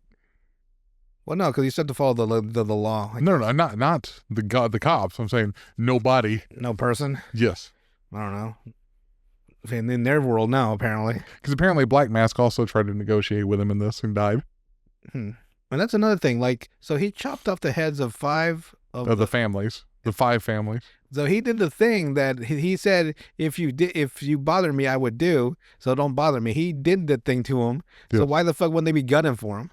You just killed my wife. I'm going to fucking kill you. Yeah. I'm going to find where you live and I'm going to burn your fucking house down. Yeah. Like that was pointless. Like, oh, I chopped their heads off. That's their warning. That's not a fucking warning. No, not really. that's the one thing that really knocked me out too. Yeah. I'm like, these guys are fucking gangsters. Yes. They will come after you. Yeah. You're one dude. Yes. They're gonna fucking riddle your house with so many bullets. It's just gonna fucking exactly riddle your house with so many fucking bullets. It's just there you go. See, I'm a genius too. And you're gonna find out real quick how much a house can hold up with fucking the entire fucking infrastructure just caved in with fucking gunfire. Yep. So, I mean, if I was going to give it a rating, 6.5 out of 10, just for the reason, like you said, you got a 1 from me.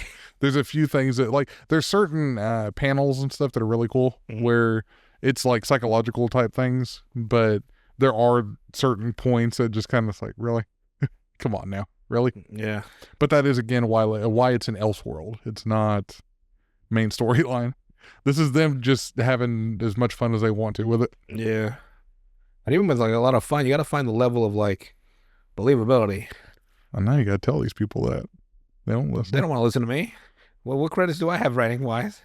Jack shit. They'll listen to me if I was William Shakespeare. William Chavez. William Chavez. Then they might listen to you. Of course, they'd listen to me after that. Well, not really. But next week will be Catwoman. Catwoman had one bad day. Mm-hmm.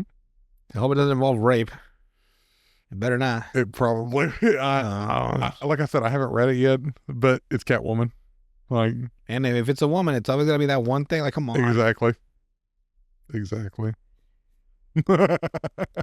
I hate rape stories. You hate consensual non-consent. I hate that shit too. CNC. Because like it's like such a nuclear option in a story. Yeah. Because it's such a devastating thing. And like, if it's not done tastefully, story-wise, like for the story to make sense, like it's like a Mark Miller piece where he just rapes characters for no reason. Yeah. It's like, well, that's done with it. It happens a lot though. But yeah, overall that's everything for the one bad day for the Riddler. It was a bad day. What was the fucking bad day? This shit was like fucking 15 days long. Him getting beaten. That was the one bad day? Taking an ass whipping? Yeah. What a soft bitch. That was the one bad day. I don't think they realize what one bad day means. Right. Like one bad day means that one day, like when the Joker found out his wife died and then all that's happened. Or I guess if you're considering one bad day, it'd be one bad day for that family where the dad died for no reason. Maybe. Because nobody, like, he said, yeah, I just killed a random person so that way I get your attention. Fuck that motherfucker, man. It's like, but why? Like they were trying to figure out why he killed that one person, and it was just like, random. 'cause I could. Basically. You ready for some Reddit? Yeah. Alrighty, we got some Reddit stories. My fucking leg fell asleep. Son of a bitch. The fucking tingles. These are retail hell, which we all know quite a bit about. We had one. Well, it wasn't that bad today. It was just long. I need some sleep. I'm gonna crash so hard. I'm gonna fucking sink through I'm gonna end up sleeping on the floor. I'm gonna sink so far into the fucking mattress. My face through it. Be the flash phase through it, yeah. All right, this first one is by... The girlfriend's like, come on, baby, do that face one more. Like, oh, in the bedroom, like, do the face. Like, are you sure? You know, there is a sad episode of the CW one. He did that. Where she sat on him. And he faced? He was starting to, like, vibrate real fast. He's like, ooh. He's like, huh? Because he started getting real excited. Not bad, Barry Allen, not bad. You like this vibration, girl? I don't know why I sound like Peter. First one by Crazy Kaz Lady, not cats. This person puts, I'm a manager at a pretty big retail store. I thankfully am not over the front, so I don't have to deal with checkout or the fucking front line. The fucking World War I, huh? She's not part of that. She was dead. I felt that with her whole when she said, I'm thankful I'm not on the front lines. Hold the fucking line down. Thank the Lord. So I don't have to deal with checkout or the service desk or anything. I just deal with the cranky customers on the sales floor. But one day my coworker, who manages the front, had to deal with something with security. So she was out of commission for about 15 minutes max. In that brief span of time, I got called up to the front to deal with 2 different customers complaining about a 50-cent difference with the price. 50-cent difference. The only one I can remember was this guy at the self-checkout. He demanded a manager. So I got called up, and the employee monitoring self-checkout explained that this man believed a particular sale on these candy bars made them less than $1 each. This guy had an entire box of the large Hershey's candy bars that rang up for about $2 each. He was trying to buy them for 50 cents apiece. Okay. When I scanned the candy bars, the actual sale was for 50 cents off, not on sale for 50 cents. Oh. Okay, that makes sense. Yeah. You know. I went back and forth for several minutes with this guy about what the sale meant. I showed him the sale on my device, read the sale at the register screen. I even pulled out my phone and went to the store website to show him the more thorough sales description. Damn, girl, you went through it. He wasn't buying any of it. I don't believe in evidence, ma'am. I really don't care about saving the company a couple of dollars. I think the CEO of a multi-billion-dollar company will sleep just fine at night if someone gets a candy bar. Hell no, they fucking won't. Like 99,999. What the fuck am I missing a fucking dollar? Exactly. I feel like Bruce Wayne all over. Yeah. We'll sleep just fine at night if someone gets a candy bar a couple of dollars cheaper at one. They probably wake up from a desk, 50 cents. What the fuck? Someone's giving shit out for less. Exactly. That's probably really what it is. What I care about is protecting my job and the job of the employees around me, and I wasn't about to bend the rules for this guy and risk getting reprimanded for it. So I just kept telling him the reality of the sale, that he was wrong and he wouldn't get the candy. He wouldn't be getting the candy bars for 50 cents. And he was a grown ass man fighting over candy bars. Appalled. He angrily appalled. It's a good way to segue. Appalled. He was like, he clutched his pearls. Man. He angrily told me, well, the store in the neighboring city let me buy them for 50 cents. The neighboring city, bitch. Where the fuck are you traveling to? What the fuck? What is that, Fort Worth in Dallas? What the fuck? Where do you live? Wondering how many damn Hershey bars this guy could possibly need, I just replied with, well, they did it wrong. You fucking tanked the economy in that other city before you know the kid. There's no candy bars anywhere. There was this old man the other day, mad as fuck at me, that he had to go to a different store to get toilet paper, and they were out. Yeah. And he's like, you got to call the home office and tell them to get the toilet paper. And I'm like, it's automated. Yeah. And like, if there's more, if people buy more of it than we have on hand, there's nothing we can do. Like, right. You got to figure that shit out. Okay. Or let me go fucking solve it for you. Let me go solve world economy for you.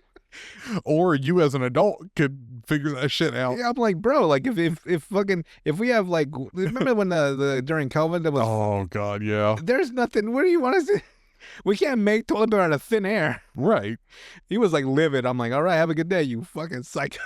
What do you think they make this toilet paper at? I don't know, China probably. You walked off like, have a good day, you psycho. It's funny how back when I was first started, that used to like upset me. Yeah. Like it was a personal attack on me, and now Right. I'm like I don't give a fuck. Now it's just funny. Like, are you dumb? Like, don't you know supply and demand? Don't you know how No. that shit works? No, There's they too much demand. There's not enough supply. And that's why People, prices they go up. fucking eat the shit out of toilet paper. I It's know. a fucking it's like a fucking it's like it's helium. And it's not even great toilet paper. Like, come on Oh now. man, this shit will fucking rip your asshole apart. Sandpaper. And your finger will go through it. Sandpaper would be better than that. It's sandpaper and your finger slides right through it. So it's like hard as fuck and at the same time brittle as hell. It makes no goddamn sense. It's like wiping your ass with a potato chip, okay? But man, I'm just like, what? It is what it is, my friend. It's like, dude, you got to worry about more important things in life than. Well, I mean, I guess I understand toilet paper. It's the most important thing to everybody. Yeah, but if you're that, But like, if it's not there at this store, there's like 1,000 other stores. right, and not just the same retail company, even. Do what I do. Get wet wipes and clean your ass thoroughly. And then you go across but with but the he toilet can't paper. afford those, okay? He needs a dollar. I need to wipe my ass with dry ass pieces of paper, sir. Wet wipes. What is this, Russia? to make him appalled again. I don't see how people can't wet wipe first. Like it cleans your ass. I don't have a fucking duvet. If I did, I'd be shoving water all straight up my ass. I'd be spitting it out. All right, so when he finally realized I wasn't going to budge, he slammed the candy down on the register and stormed out. But this isn't over. I would say I'm surprised seeing a grown-ass man get so heated over candy bars, but I definitely am not. Turned out it was the Riddler. That was the only person that thwarted him. That was his one bad day. That was like, Dad, this isn't over. I'll get all the candy bars. I've worked retail long enough to understand that customers will get mad if one of the mannequins looks at them the wrong way. One of the mannequins. Yeah, Is that oh, that's a joke. Okay. yeah. I just can't imagine being so pressed about something like this. Wherever he ended up, I hope he had 50 cents chocolate for him there. Hell. Exactly. And He gets to hell and it's like, it's actually 50% off. So the demon's like, it's 50% off, not 50 cents. Like, what? But he can't leave because it's hell. Like, oh, damn. All right, next one is by Y Hirple. Man, the people just pick up the randomest names. Y Hirple. Why Herple? Y Hirple. Weird. You get a stroke halfway through. Like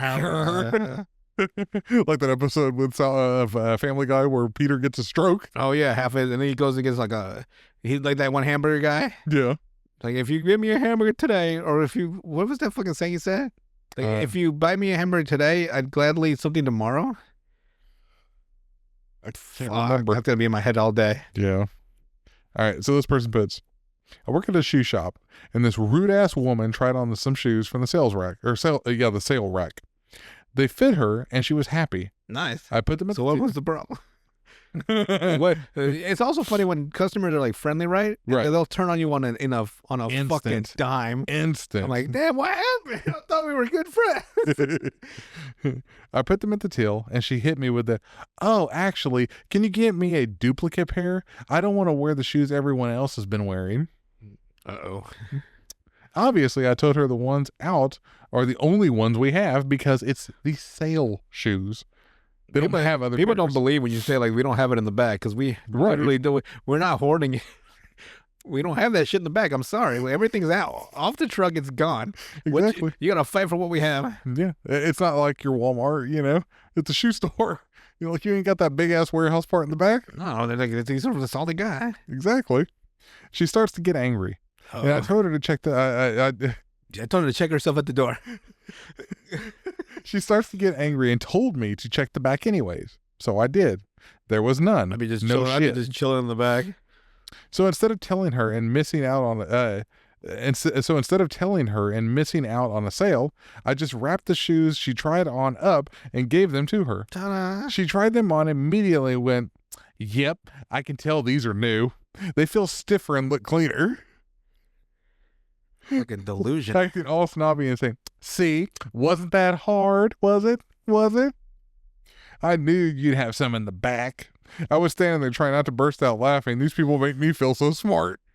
She goes to, she gets to it. She for whatever reason she stays there like at the it's like shopping center. It's late at night, right? Yeah. So she finally gets all her shopping done. He gets to her car, unlocks it, and then goes in and closes it, and like the little door light comes on for a little bit, and it shines behind her, and it's just the Riddler. Like it was his one bad day with her. Like, riddle me this, bitch. And he fucking chokes her with a shoelace.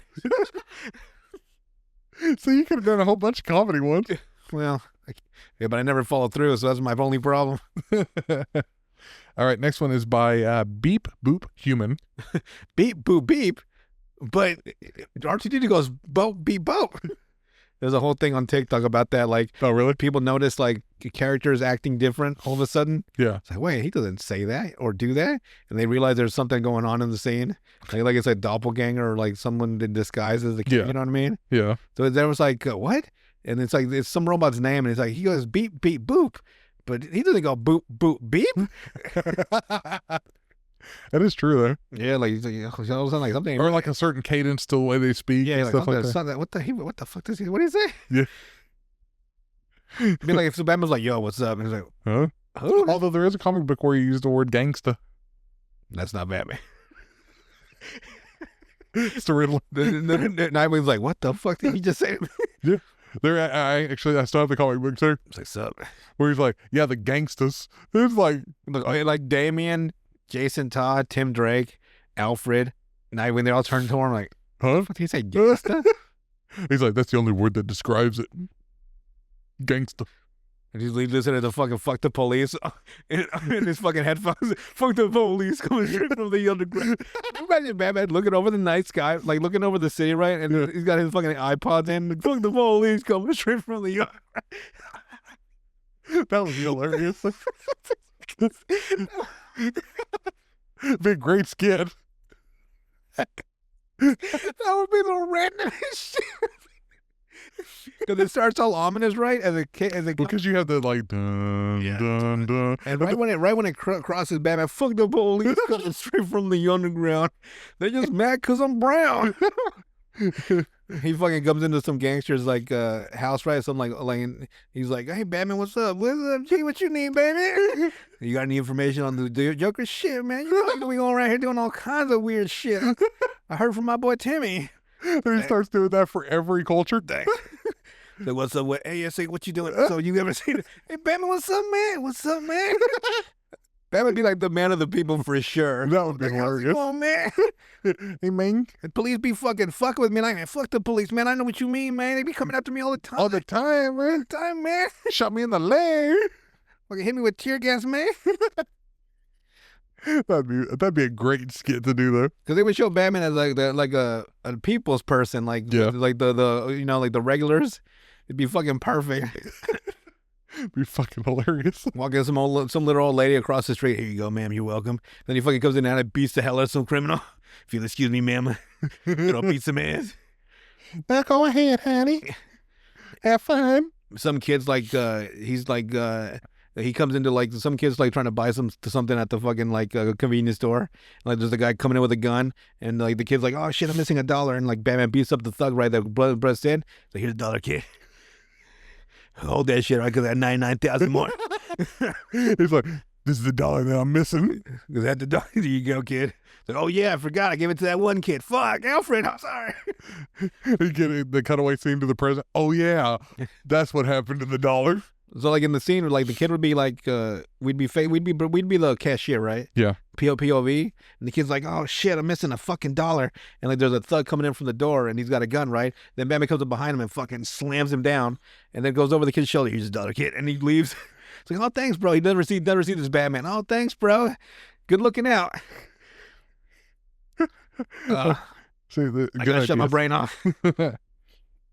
All right, so this person puts, "I was so exhausted at work today, but this really gave me an energy boost for the last few hours." I swear to God, I thought you were saying that. This really gay guy. Because you always say gay. Yeah. Say it again. It's really gay. Like, But this really gave. like this. I thought like this really gay guy. Like, Uh-oh. I go, okay. That's hard enough weird story. No, but really gave me an energy boost for the last few hours. It's the little things in jobs that I like. So a lady walks up to the register, already full of attitude, and pulls out a bottle from her bag. I bought this at Christmas to put in my tiramisu, Tiramisu. What's tiramisu? the Italian dessert dish. Oh, Layer- that layer- layer. Okay, yeah. Yeah. And I was very disappointed.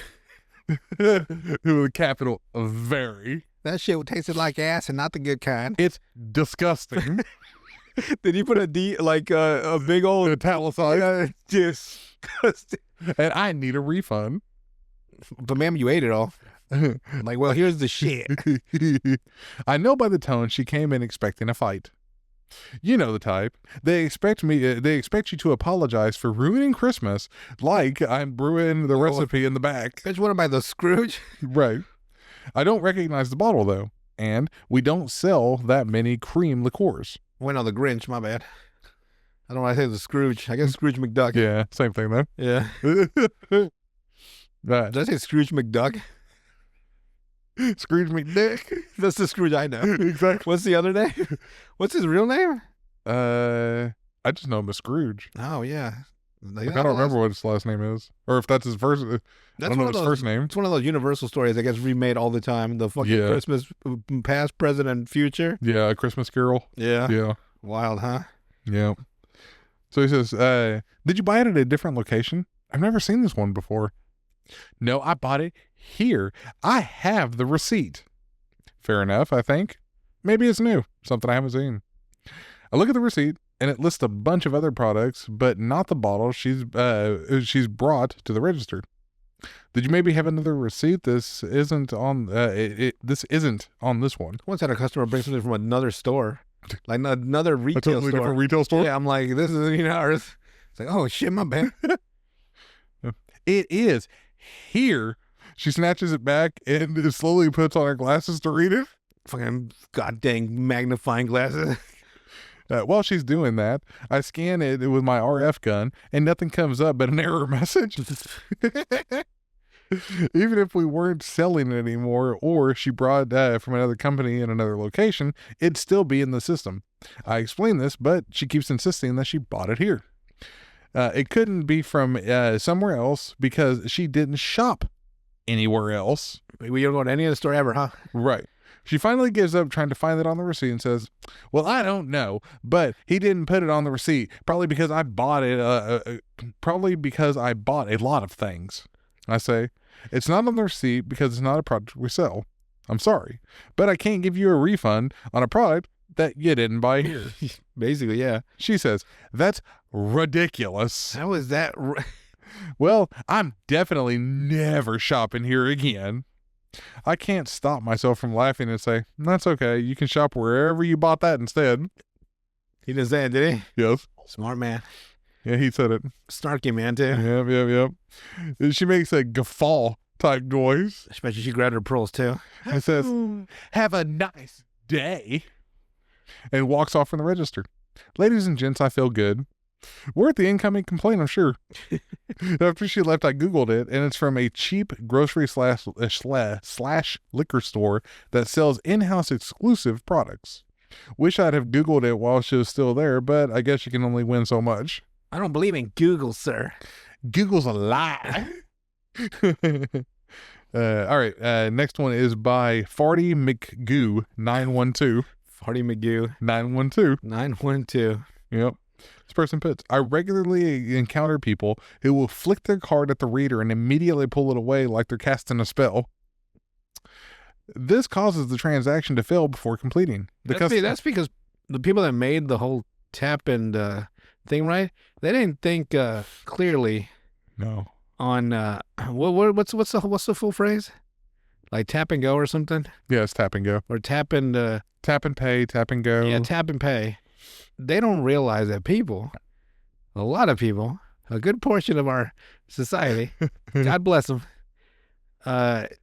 take things to be, they don't overly literal. They don't think outside the box. No. So they think tap. They think they're going to tap it real quick and that's it. Yes. It does not work like that. No. No. Your chip needs to fucking find the signal on the fucking pin pad. Yeah. It can't do that in a millisecond because it's not light speed. No. So they will fucking slam that shit quick. Boom. Pop, pop. And then put it back in their fucking 30 layers of fucking pockets. Yep. And then like it didn't. It didn't. You got to pull it out again. Sorry. Like, I don't know what the I don't know. They need to change the tap to be like a tap and hold pay. It should be like touch and pay. Even then, with like touch it for It's help. better than tap. They be touching it with their fucking fingers. Like, Okay, that's true. That's I true, guarantee that's true. it. Yeah. There's Yeah. nothing you can do. There's not even any that's the word. reason they can't make a fucking trash can that can keep bears out. Because there's a certain level of there's human. a fucking threshold of a certain level of human that would also be unable to open these motherfucking trash cans.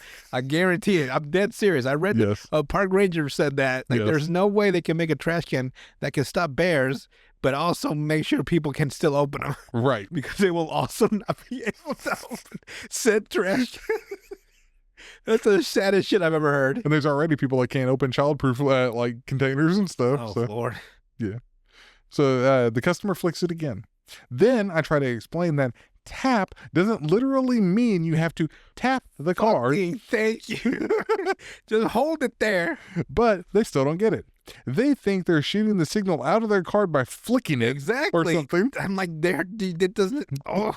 So finally, I just take the card out of their hand and lay it on the reader, which works. And they're like, oh.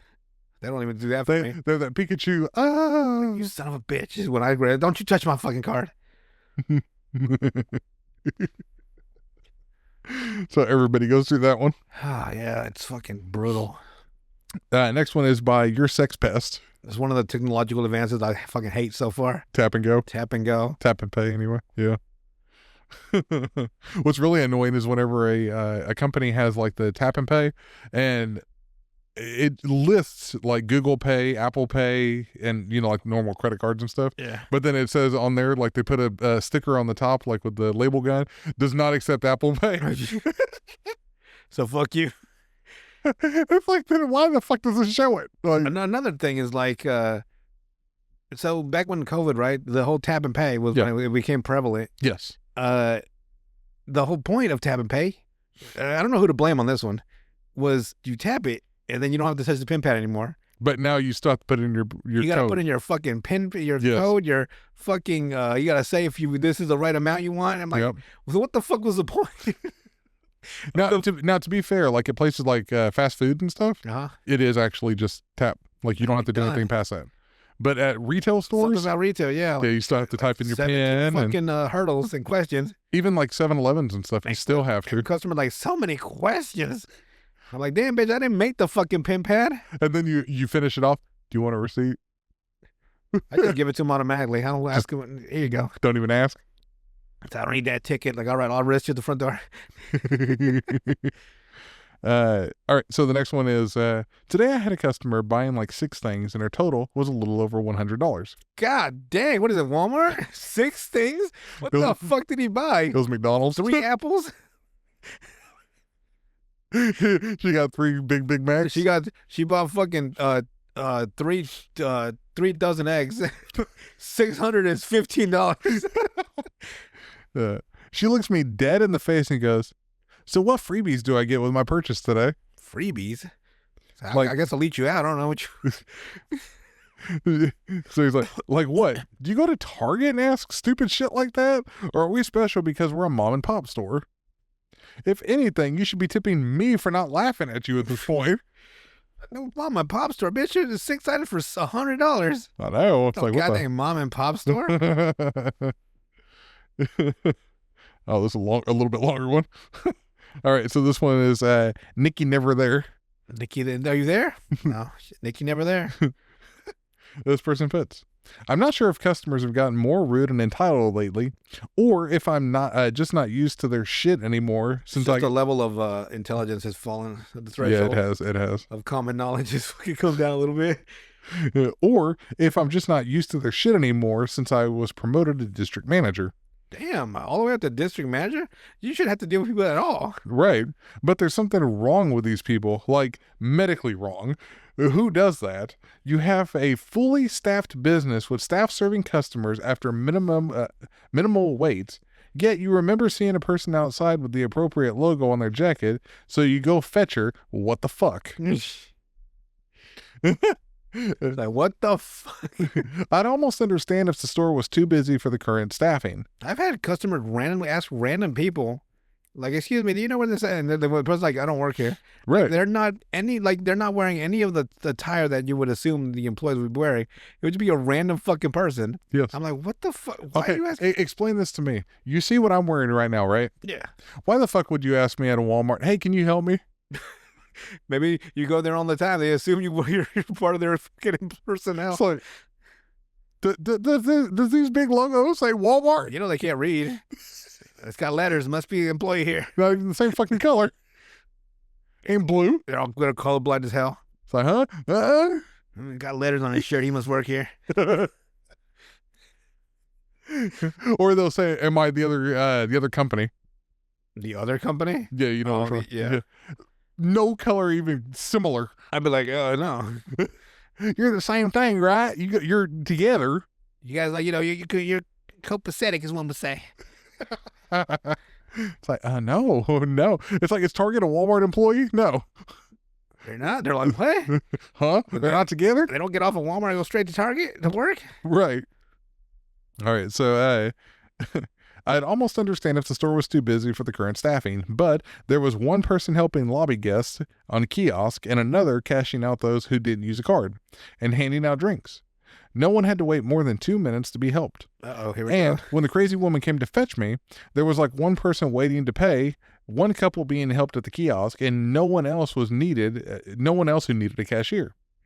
She had no idea what my situation was. Common sense might tell her that the young woman with her hair styled down and wearing business casual isn't a crew member.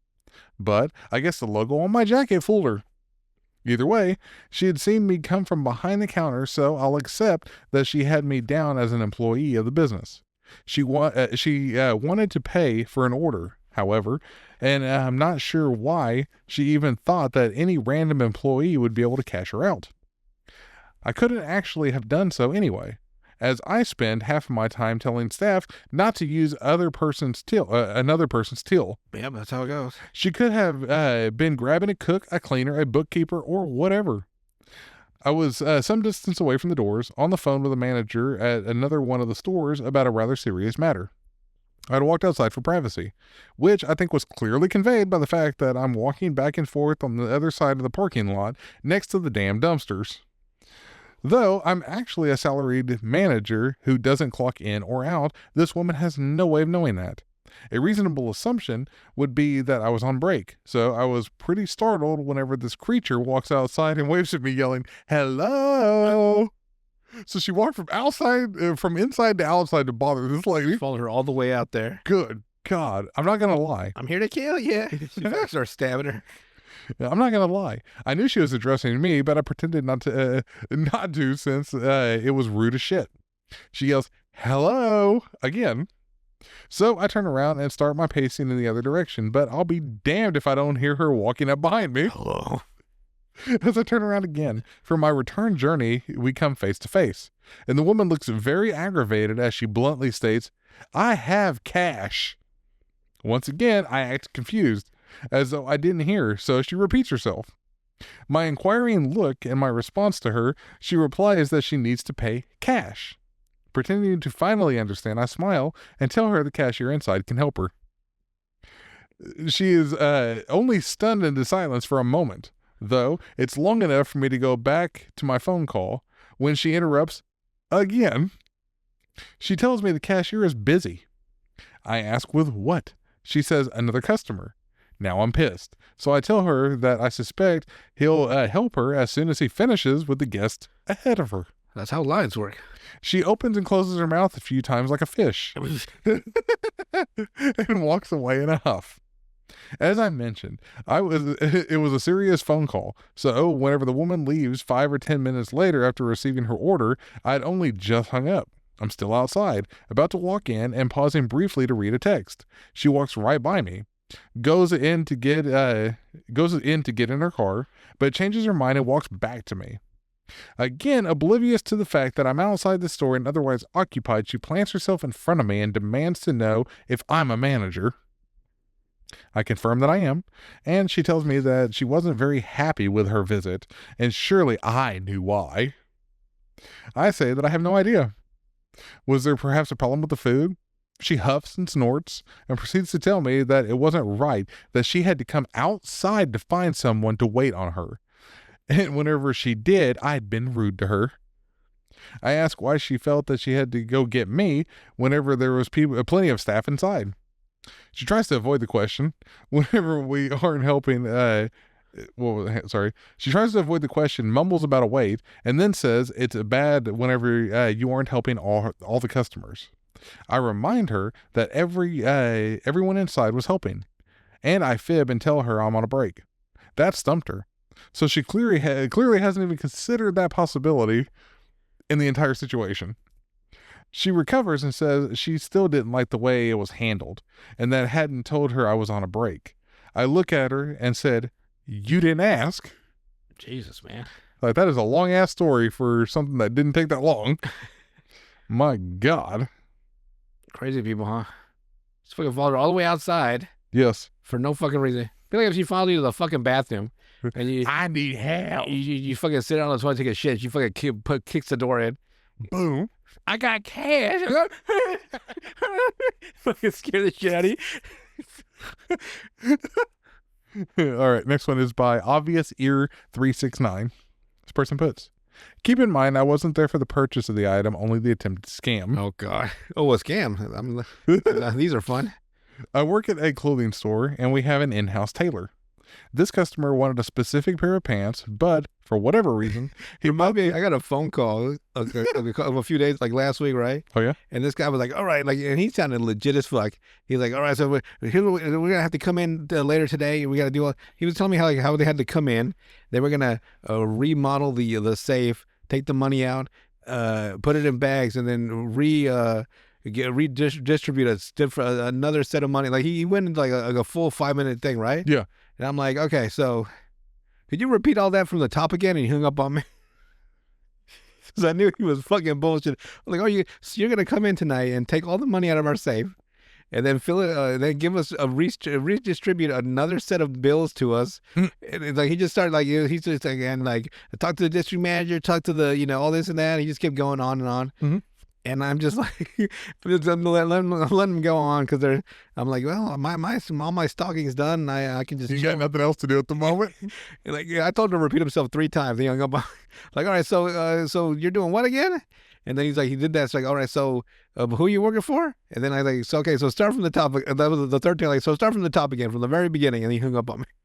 He's like, fuck this. He's like, damn it, this motherfucker's fucking with me. It's like, I thought I could do this.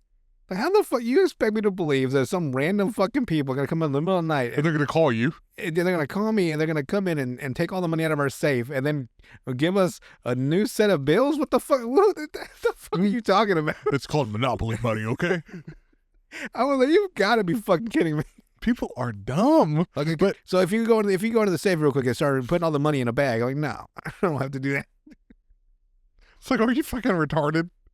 Like, I was like, this can't be fucking legit. There's no way this shit works on people, but I'm assuming it does. and considering that most retail companies use Brinks or Loomis or We only take our money, yeah, or you drop it off yourself at the bank. right, but you never give it to Just a an random, an uncontracted third party. right? Like, Shit was fucking blew my mind. I was like, my question though is, did they actually get other stores to do it?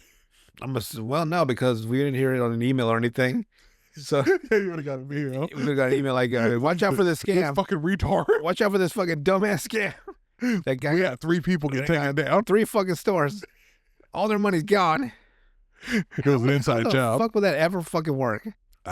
That's just stupid. First of Beyond all, stupid. the actual district manager would call me first. Yeah. Or the store manager. It wouldn't be a random phone call from somebody. So you put that money in a bag and we'll be right down there to pick it up. I'm like, okay. So are you? So it's okay, like, okay, I'll get it done. so you're robbing me. I guess I should say, so you're gonna rob me, huh? That's what you're doing. So we're doing a robbery, basically. Okay. So This is a heist, then fucking your goddamn Danny Ocean from Ocean's 11, huh? you're just not smart. Shit blew my fucking mind. All right, so where was I? Oh, this customer wanted a specific pair of pants, but for whatever reason, he bought the ones that were way too long for him. I think they were clearance and we had low stock. We offered to tailor them to the correct length and he agreed. Hell yeah. Fast forward to my shift, he comes in for his pants and gets them for me. Gets them for me. Hang on, let's see. Fast forward to my shift. He comes in for his pants and I get them for him. Okay. Because it was kind of whatever. Whenever people write stuff on here, sometimes you have to autocorrect for them. So once he tries them on, though, he declares that they were the wrong length. Oh, no problem. Once we work on a seam, we can fix it for free. So let me mark them up. No, he claimed. That alteration would be visible, despite our tailor already undoing and redoing the factory seam without it being visible. Here's where I get kind of pissed. I tell him that he can't return items that have been altered by tailoring. And if he has a problem and is refusing the solution, then he can buy another pair of pants. He insists that because the item has never left the store, he should get another pair of pants for free. So that's a scam he's trying to do, getting 2 pairs of pants for free? Yes. And the way he said it had me go from 4 to a 7. He has this smug-ass look on his face whenever he said, "You'll have to give me a new pair." By this point, my customer service voice... I have some bad news for you, sir. By this point, my customer service voice is gone. And I tell him, if you have a problem and are refusing our solution, then we're at an impasse. We can't give you the new pants that you're... when there's objectively nothing wrong with these the ones that I have. Then he demands to speak to my manager because I have an attitude. You know what I would do? I would just turn her in a circle. Surprise. There's a manager. I bring the store manager over and he tells the dude to get lost. A satisfying conclusion, but it still pissed me off. So he thought he could buy a cheap pair of pants and then get a free pair. If he didn't like the original right alterations to the old pair. Exactly. It's like, dude, really? Come on now. Come on, man, you're 4 for 3. Just take the pants. we know you're Brad Williams size. It's okay. I know the struggle of having you get a fucking long length of 30 and it's still too fucking long. I need 25s. God dang it, I need 15s. I'm a midget, sir. None of my pants ever fit properly. It never stopped you before. It's okay. Well, my mom usually alters them for me. Oh, see? But she's not a seamstress, so go on that one. She'll probably go to a tailor. Yeah. Like, fix my pants, thank you. Please, thank you. I come in butt ass naked. Here's all my pants. Can you fix them for me, please? Why am I being arrested? That's not a tailor? You're in a McDonald's, sir. Fuck. Give me 2 Big Macs. Oh, you said you have no shoes, no service? Imagine if I came in with, it says no shoes, no shirt, no service. Yeah. I came in with a shirt and the shoes, but no fucking bottoms. They said no shoes, no shirt. I guess shirt, shoes. Fucking dick just swinging. I don't understand why I'm being arrested. This is legal, okay? This is what their sign says. That's what the sign says. That would be hilarious. Would be funny, but I don't feel like getting my dick slammed into the fucking concrete. No, even if you just came in underwear. No underwear. No underwear, Just okay? fucking slam me into the fucking tile floor. This tile's cold on my balls. Officer, please. Please, officer, my balls are cold. You should have done that when you came in butt ass naked. I'm not that naked, sir. I got shoes and shirt on. Or I wear a shirt just long enough to barely, women wear those shirts that like barely cover their yeah. But like you think if you're an idiot, you think that they're not wearing nothing. Yeah. Of course they're wearing shorts, you dumb fucks. Yeah. But they always wear like the shorts are too high up. Yeah. So that's why you don't see them. That's what I would do. Like you just barely see. You can't see that. You can't see my dick. And I'm not wearing a shirt. To be a fucking psycho. It's a moo-moo, sir. So why am I being arrested, mister? Can you see my dick? He's like, yeah. Yes, I can. Well, stop looking. And then you will see it. Turn your head. It's problem solved. I've the cutscene of me in prison. You got the other guy. I see it too. I see a lot of that shit. All right, next one is by Isolated Anthro. This person puts, this happened several years ago, but it still sticks with me because of how absolutely ridiculous it was. I managed a convenience store in a suburb of Boston. Like many convenience stores, we had an ATM for customers to use. This lady came in and went straight to the ATM. And she was one of those regulars that I had internally groaned whenever she came in because she was a massive pain to deal with. Oh, man. I feel like Every retail place has one. we have just the meanest people for no fucking reason. Anyway. Like the one lady that blamed me for a homeless guy going to her house. But how the fuck is that my fault? Right. Bitch, you gave him your address. How is that fucking my fault? She's like, Because you let me. She complained to me to corporate that what the fuck did I do? You gave this homeless guy your number, then you came and asked me do you know his character, sir? I'm like, no, he's a homeless guy. I don't know him. I know he comes in. I don't know him. Like, I don't know his fucking psychological evaluation. Right. I just know. Jackasses. I think she wanted me to make her feel better for doing a stupid decision. Right. Like, don't give a homeless person your address, and then fucking blame me. That solves everything right there. Yeah, don't give any random stranger your fucking address. But I'm sorry. I guess I'm the fucking bad guy, huh? I guess I'm fucking Scarface, huh? Yep. Tony fucking Montana. All right. Anyway, she's over at the ATM for several minutes, then calls one of the associates over to help her. I can't really hear what she was saying, but I could tell she was upset about something.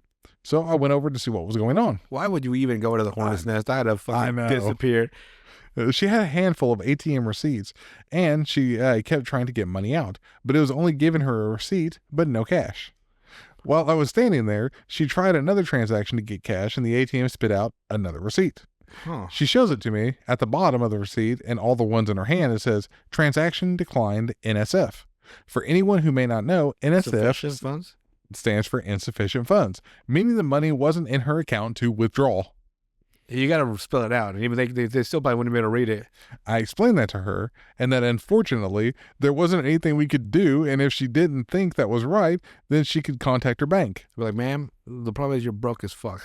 That's all that is. You have a negative balance. So you can't get money out that you don't have. She got upset and said that was the same thing the associate had told her, and she wanted her cash. Again, I apologized and repeated that she needed to contact her bank if you don't have cash, ma'am. if there should be more money in there. She insisted that she shouldn't have to call her bank. She just wanted her $100. I told her again that there was really nothing we could do about it. But you don't have $100. You might don't have $15. You got a negative $100 balance? Does that? I wonder if it like charged her every time she did that. Yes. Like over. Yes. Oh man, so just give me digging a further hole. Maybe not now. I think within the last couple of months, maybe not. But yeah, it used to be that way for certain companies. That fucking sucks. Yeah. Which of course wasn't good enough for her. I then made the mistake of asking her what she wanted us to do. Damn you moron. Yes. She insisted we take $100 out of the register and give her that since she couldn't get it out of the ATM. How the fuck does that make any sense? I told her we couldn't do that. If she can't get it from an ATM, then she can't get it. Then we can't help her. I'm like, so you're robbing us, is what Right. I would ask. Quick note: we didn't have a cashback option on the registers anyway. So even if it wouldn't work because she's fucking broke. So even if by some miracle her card went through for the sale, she still wouldn't be able to get cash anyway. After back and forth that went on for way too long, she finally looks at me and goes, "Well, you really are not very helpful." Stomped her foot like a toddler and stormed out of the store. You know what I can do though? Or no, what you say? I'm not very helpful. What would I say back that would make sense in the context? No, I can't think of anything on the fly. Like at least I can fucking draw some cash out of my fucking. No. Of course, she threatened to call corporate on her way out. I sort of hoped she would, just because I wanted to know what they told. How the fuck would that work? Right. Like, listen, they wouldn't give me $100 from their register for free. Because my ATM wouldn't give me. Because I'm broke as fuck. I sort of hoped that she would, just because I wanted to know what they told her whenever she complained that we wouldn't steal money from the register for her. Sorry, ma'am, we're not a bank. The same I say, because this is a comment. It says, "Sorry, ma'am, we're not a bank." The same I say to those that want us to make a phone. To make a what? So the same I say to those that want to use my phone to make a phone call. I'm not a telephone booth Hell no, I'm not getting or a my Wi-Fi phone for network. nothing. Exactly. Yeah, this one person wanted us to do a fucking hotspot from our phone so they can connect to it, so they can unlock their card. I'm like, what? No, I'm not giving you my fucking hotspot. It's like, nah. I'm not giving you my phone. I'll fucking type a number in for you and hold the phone up to your face, but you're not taking Or my leave it on speaker and hold it right there. Exactly. Or you get the store phone. Yeah. Not getting my phone. No. I learned that the hard way when I let this lady borrow my phone. She called News 9. It's saying there was people out to kill her, and she needed to tell her story. She called 3 different news agencies around our local area. Oh, God. News 4, 5, and 9. Oh, Jesus. And Christ. apparently they all knew who she was because she's this crazy person that always called up there. And she told them, like, they're trying to kill me. And I'm like, you need to make sure, if I tell my story, I'll be safe. You gotta, she was drunk as fuck. And I'm like, I won the lottery one time, made $100,000. And so I get my phone back. And I just got fucking phone numbers of News 9, 4, and 5. She knew in my memory. That's even funnier. I'm like, God. So now you know if you ever had to call them. Like, hey, how's it, guys? I'm not the crazy one, by the way. They got her on block already.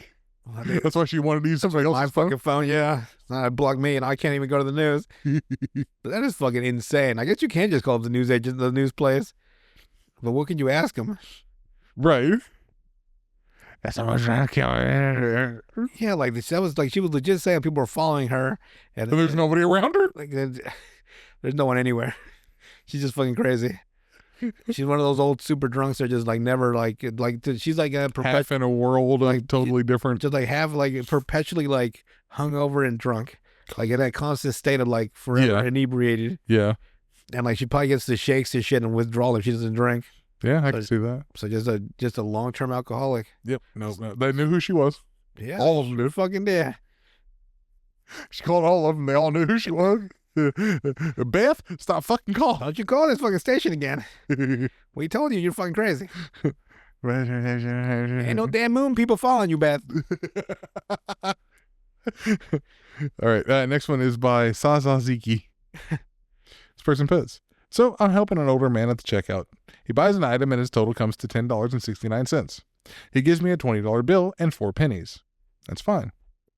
I'd like my change in intervals of 5, but then whenever I give him the change, he suddenly gets upset. Oh, here we go.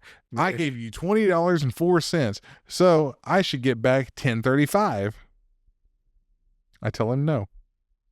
Thank God calculators exist. I did the math, and he believed me. $20.04 minus $10.69 equals $9.35. Not $10.35. $10.35. You think that'd be the end of it. All of a sudden, he takes the 20 and replaces it with a 10. I tell him that 10.04 is still less than the required amount. I'm too tired. I'm not paying attention anymore. Customer continues to argue with me, telling me that nothing makes any sense anymore. Like I've seen them. They used to do that to me. Like they'd give me like it'd be a certain amount, right? Yeah. And they give me a amount in a different that wouldn't really equal what they expect. Right. So it'd be like 11.87. They give me like a certain amount, so it comes out to like, so you know you're gonna get back 43 cents back. They're thinking they're gonna even it out, Right. and it doesn't. But in my current state, like I wasn't paying attention to what he owed. Yeah. Part of me is sympathetic because the man couldn't have been younger than 90. That being said, I'm dyslexic and have flunked calculus twice and could still do the math in my head. Yeah. I go into like a cashier mode at work. Yeah. You can really tell the amount. But man, sometimes I fuck up. Sometimes I space out. My math is not my strong suit. One of my weaknesses, which is why I don't believe the Riddler's a genius and everything. You can't be. The next one, the person was deleted. Damn, what happened? Apparently they're talking about the company because it's manager equals asshole.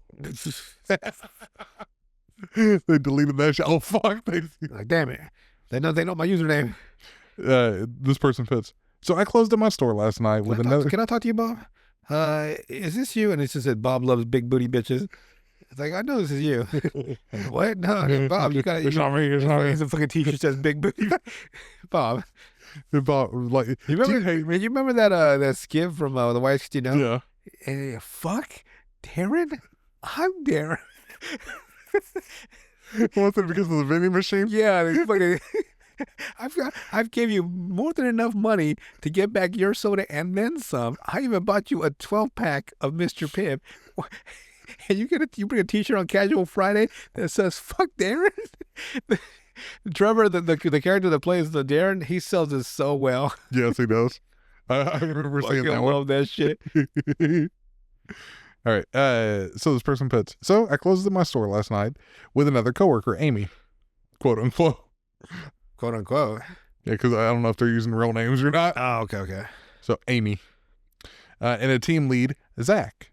More on him in a bit. Oh, fuck. We were supposed to be in the building until 9 after the store closed at 8. After Zach whizzed through For tills. an hour? What the fuck are you guys doing for an hour? I know. What are you going to get, Panera Bread? You got to fucking clean everything, kitchen, everything? Could be something like that. I haven't got to That yet. would take longer than an hour, I guarantee. After Zach whizzed through the tills way earlier than he should have, he calls us to the intercom to get our stuff and head to the front door. I kid you not, it's 8:15. We had plenty more to do. So Amy and I go find Zach, and we're like, there's entire sections that haven't been zoned and recovered yet. The restrooms aren't finished. The aisles haven't been swept or mopped. The store is a hot mess. His response, It's Brittany, bitch. He just walks off. his response, I'm not worried about all that. Don't you want to go? Let's go. I'm trying to see my girl. Wanted some poontang. That's all that was. And that's more important than cleaning the store. And Okay. let's be honest here. Fuck these corporations. I wish we had that type of time to do that, or with enough staff. Yeah. Mop the floors, clean the bathrooms, and all that. Yeah. They only give you so much time. Like, you gotta get out of here now. It's like 10 minutes and that's max. And then they get mad at you when you did the fucking store's a mess. Like, what the fuck do you guys want me to do? You don't give me the time or the personnel to clean it properly. Yep. And then you don't. Then you get mad that it's not done. So what the fuck? What catch-22 do I fucking live in? Yep. After some back and forth, with me and Amy adamantly insisting we stay until our designated time, he pulls rank by saying he's arming the alarm and we need to be out. So Amy and I throw our hands up and leave. I like to imagine they were like, ah. Fuck it. They actually threw their hands up, ah. Because they don't. You think of the jet, like we threw our hands up. Imagine the jet, ah. Just walked in. If they actually did it. Like, what the hell? Now, some backstory. Zach is 18 years old and has been out of training. The fuck? They have a whole higher position. Right. No, I'm still like 40. Like, I'm a 67-year-old man. Zach is 18 years old and has been out of training as a team lead for 2 days. Amy and I have both more retail experience than he has life experience. Yeah, so but he's the manager, but I mean, you should have stepped up. Yeah. Our store manager. That's why I stepped up, because they'd be damned if some asshole gets above me. Right. I can't deal with assholes. No. Our store manager likes to promote the young people while seasoned veterans like me and Amy get overlooked. Or it's because they don't do their job. Fuckers. Now watch, they just don't do their jobs at all. Was Zach and Amy? No, Amy and this guy? Yeah. They said, well, I guess we can never it's only one side of the story. Because they're saying, we're seasoned veterans, but they won't promote me. It's like, yeah, because you're always out there fucking smoking. I'm sure there's a fucking reason. Right. They don't just not promote good employees. Right. They see the golden goose, like, how much can I use this person? Exactly. Believe me, they use the hell out of me. I guess he figures we know too much and he can't manipulate us. But whatever. When it came time to promote a team lead from the sales associates, it was down to me and Zach. So this dude is bitter as it is. So He lost to an 18-year-old. exactly. And he's getting pussy, and I'm not fucking this motherfucker, man. Exactly. And instead of promoting the one with over 2 decades of, oh my God. God dang, bro. God dang. Something that ain't right here. Something ain't right here. 2 decades. 2 fucking decades. 20 fucking years. Fuck. So he is old, like in his 40s? Maybe. Or close to? Yeah, he'd have to be. Unless he started late, like when he was 30 at that. 50s? He started when he was 15. I'm 35 years old. Right. They don't give me shit. Instead of promoting the one with over 2 decades of customer service and merchandising experience, our store manager chose a newly 18-year-old with no previous work experience, no people skills, and the work ethic of a beach pebble. A beach pebble? Oh, okay. Oh, okay. So back to the story. This morning, the store manager pulls me aside and starts going off about how poorly we left the store last night. After he was done frothing at the mouth, I lowered my glasses, looked him in the face, and said, well, you need to take it up with the Zach, because he's the one that rushed us out of here at 8:15 so he could go see his girl. Seems like if you want things done right, you should probably promote people who proven track record of getting things done right. But you don't. Something about this seems like he snapped it. After that, he snapped his fingers in his face. Right. Because there's a lot of italics. He walked off. So, if that's the way you want to make your bed, then you got to lie in it. I'm gonna assume this guy's name. I'm gonna pretend his name is Todd, right? Yeah. And the manager's like, Todd, you're a registered sex offender. I need you to calm down. I can't make you a manager. You know this. So it was a playground. It was dark. I had to pee. Damn it, man. But what you absolutely will not do, and you know there's the head shaking moment Lights. That song going in my head when he talks. Is holler in my face for something that isn't my fault. I don't even like women. I like men. And the manager's like, well, your sexual orientation has nothing to do with conversation. Exactly. Then I went back to the zone to my Cheerios and left him standing there fuming. Probably getting written up later, but whatever. I'm putting my 2 weeks in soon anyway. Lol. You're 2 weeks after 20 years? Right. Come on, bro. Be serious. He says that and then he comes right back in the next day. Well, I also hate those people that are like what are they called? The quiet quitters? Yeah. That they stop actually working at their job, but they're still Just working. quit. Just quit. Just quit and find a worse job. It all makes me mad. Yeah. I love my job, but sometimes it's exhausting. But I'm still there because, if I didn't like it, I'd do something else. Right. Go suck dick for money on the corner. The struggle for money sucking too. Or it's desperate and needy. All right. Next one is by Nikki Sad Nikki Sad Dog Name. Okay. Or Nikki is a dog name. What? They're all confusing me. However it's written, it has multiple words that are associated with it. Whatever. Ow. Just fucking hit my head. It's Press the Pits. My job sells supplements, among other things. It's probably a GNC then. It just, they're everywhere. So, what's that beauty products they sell door to door?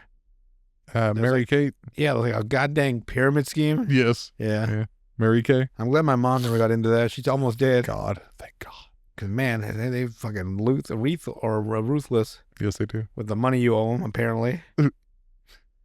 So my job sells supplements, among other things. Whenever I scan certain supplements, I get warnings up on the register that I am required by law to read out loud. I was like a pharmacist or something?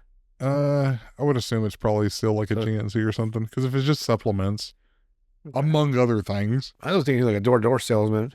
No. Then he said register. I'm like, oh, so he works at somewhere in retail.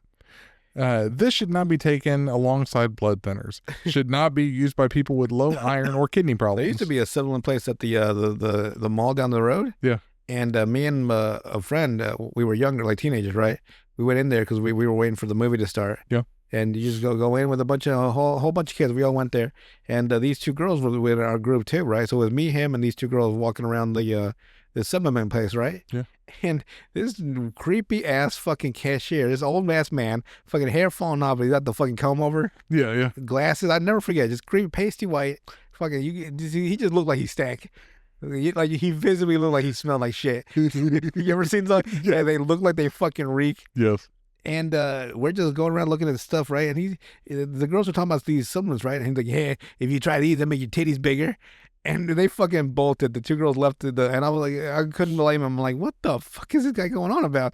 You nasty. They're like fucking 15, 14-year-old girls. Right. These will make your titties bigger. It's like you would know, huh? You nasty motherfucker, bro.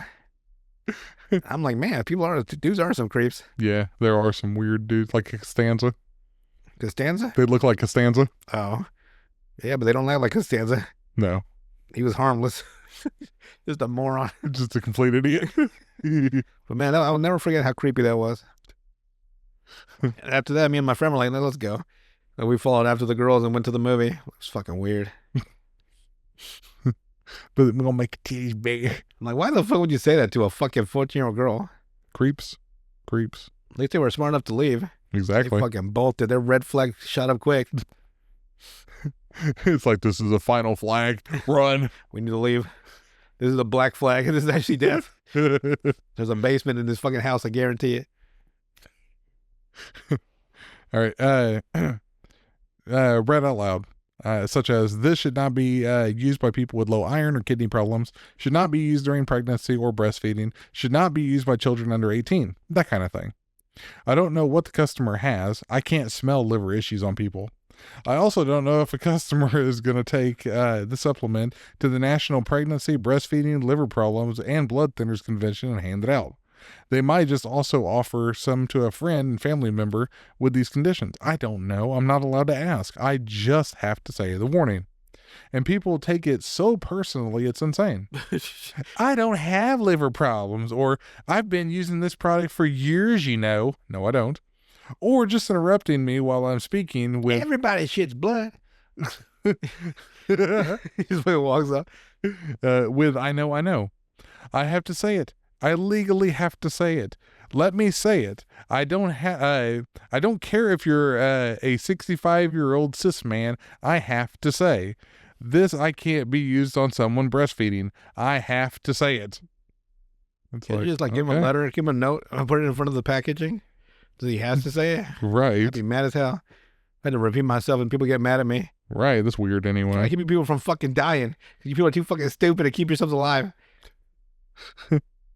Right. Let's see what else we got here. I got a couple more. All right. This one is by Merlin the Cat 926. This person puts, had a guy buy a thermometer and didn't work, so he brought it back. Told him we, the two of us here, can't do a no receipt return, but that if he waited 30 minutes, our coworker would be back from break and he could do it. He insisted I didn't give him a receipt. Insisted I was a liar whenever I said I did give him a receipt. A minute into his rant about me being a lying bitch who doesn't want to give him his money back, in comes his wife. Then he started going on about global currency reset. I don't know what the fuck he was going on about.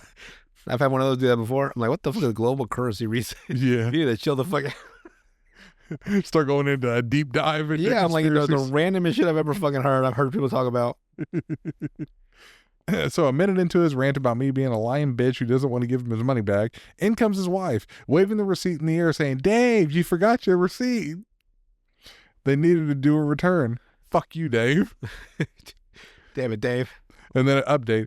Dave's wife came in to apologize for his behavior. Apparently being 65 and having an off day is an excuse for being a dick to cashiers. My manager told him if he behaves like that again, he'll be banned from the store. Well, then women don't apologize for your husband's bullshit behavior. Right. Might as well not. Next one is by Citrusaid. This person puts, I'm an assistant manager at Spencer's, the store infamous for being raunchy. Stop bringing your fucking children into our store. If it's like a newborn or young enough that they won't remember, then that's one thing. But why are you dildo vibrator shopping?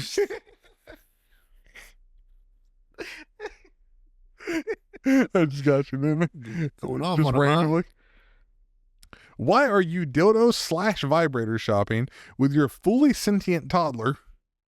Barf. I can't even be like, get the fuck out without a valid reason because we are classified as a novelty gift store and not an actual sex store. Well, there you go. I want to die. It's your fault, not ours. Sorry for the mega specific rant. Spencer's doesn't have not its own subreddit. I just hate it. It's all fucking gross and weird. I hate Spencer's. Know some shame. Hey, man. Edit. I did not at all expect this to blow up like it did. So here's an edit to address some stuff. A, I am talking about young children. I don't give a fuck if your tween or young teen is in Spencer's if they aren't causing a scene, in which my problem with them is that they're being loud. B, no, I don't think you can teach your kids about sex. What the fuck Hang is on. going No, on? I don't think you can't teach your kids about sex, but I do think you bringing them into Spencer's to shop for your own sex toy is weird. And you need to keep your sex life away from your kids. I don't give a fuck if that makes me a prude or not. I'm confused. Like it's like I'm assuming the parents not doing this. Like this is a dildo. I think that's what they're. This is for mommy, and they're just the No, kid, the kid has they're no going, fucking idea. The kid's looking at the fucking lava lamp. Now edit too. Mods, if you see this, can you please lock this thread? I'm starting to get job threats and screaming at me in my own DMs. That's what you get. And the first comment is, why are so many people being dicks to the original poster? If you don't like their opinion, downvote and get on with your life, you fucking baby. Hey man, she started. And then the other comment was, I work at an actual sex store and parents still bring their kids in. Son, this is a ball gag. Your father's a screamer, and when I peg him, he's very loud. I'm like, that's a whole different story. Like, ma'am, you shouldn't be telling your kid that. But I'm sure if it's a toddler age kid, they have no idea what the fuck they're doing. The parents are doing. They put and they get so pissed whenever I point out the 18+ sign. Some people would not have made it to. Some people should not have made it to adulthood. And then the response right under that, oh my God, I used to work at a sex shop too, and people would get so mad at me. What if I cover the stroller? No. Can you watch them in the car while I shop them? That is a different story. Like that shop is specifically designed for adults. Yes. Why would you bring your baby in there? Yeah. I don't know if I'm for or against that. I would say probably against. You might as well. Yeah, because there's a lot more overly sexual items there, like nude bodies and stuff. Yes. And sex acts just displayed everywhere. Yes. Yeah. Like it's the same thing. Like I don't care what way you go, and better, for lack of better words at this point, and not gets canceled. But I don't care which way you swing. But certain parades should not have sex acts with kids there. Let me be clear, everybody. The swing goes both ways. And he's willing to do it. The swing goes back and forth. So whichever way you swing, you're gonna swing back the other way. I got you all now, huh? All right, last one is. Never tell me which way you swing, because you'll be swinging both. What was I saying? Oh, yeah. Well, he's trying to say he's coming out of the closet here. What I'm trying to say is Spencer's is fine. Don't take your kids to a fucking sex like an actual 18 an plus actual fucking adult store. Jesus Christ. You guys got a daycare here? Well, mommy shops for everything. Like it comes out in a fucking leather spandex, all sorts of stuff. Daddy in a ball gag. Because we've been to Spencer's. It's just a fucking bunch of dildos. Kids don't know what the hell that is. Right. And Mom, what's that? It's nothing. Nothing. You don't need to know. Look at that lava lamp. The kid's like, oh, lava lamp. And we got brain spaces. But an actual... I've actually spaced out. Look at the fucking lava lamps next to the dildos. I'm like, damn, look at this fucking lava lamp. I've literally sat there for 20 minutes or stood there 20 minutes looking at a lava lamp. Something about it, just like the way like it's like unpredictable, like the way the thing morphs, and then you're like, you think it's gonna go one way and it goes another way, and then like it just bubbles up at the top and then it hits the bottom and and it bounces off of each other. You know what I mean? You ever seen that? That's why I don't want to have a lava lamp in my room where you never see me. It's a good thing you don't do drugs and watch a lava. I just sit there like, I understand it now. If I can get up and write a fucking 1,000-page manifesto. Exactly. All right, last one for today is by Saberoon. This person puts, I would like to buy 2 smartwatches, please, with financing. Your total with tax and down payment comes to $200. Here you go. What? Thanks. 2? Thanks. Come again. 5 minutes later. Oh. My daughter doesn't like the color of her watch. Can I return it? Sure. Returning one and keeping one? Yes, please. All right. Here's your $100 refund. But I paid $200. That was for 2 watches. You only returned one. But I paid $200. Yeah, for 2 watches that are each $100 a piece. Yes, you did. Here's a chalkboard. Let me show you. Yes, you did. $100 for each watch. You kept one of them. Your refund reflects that.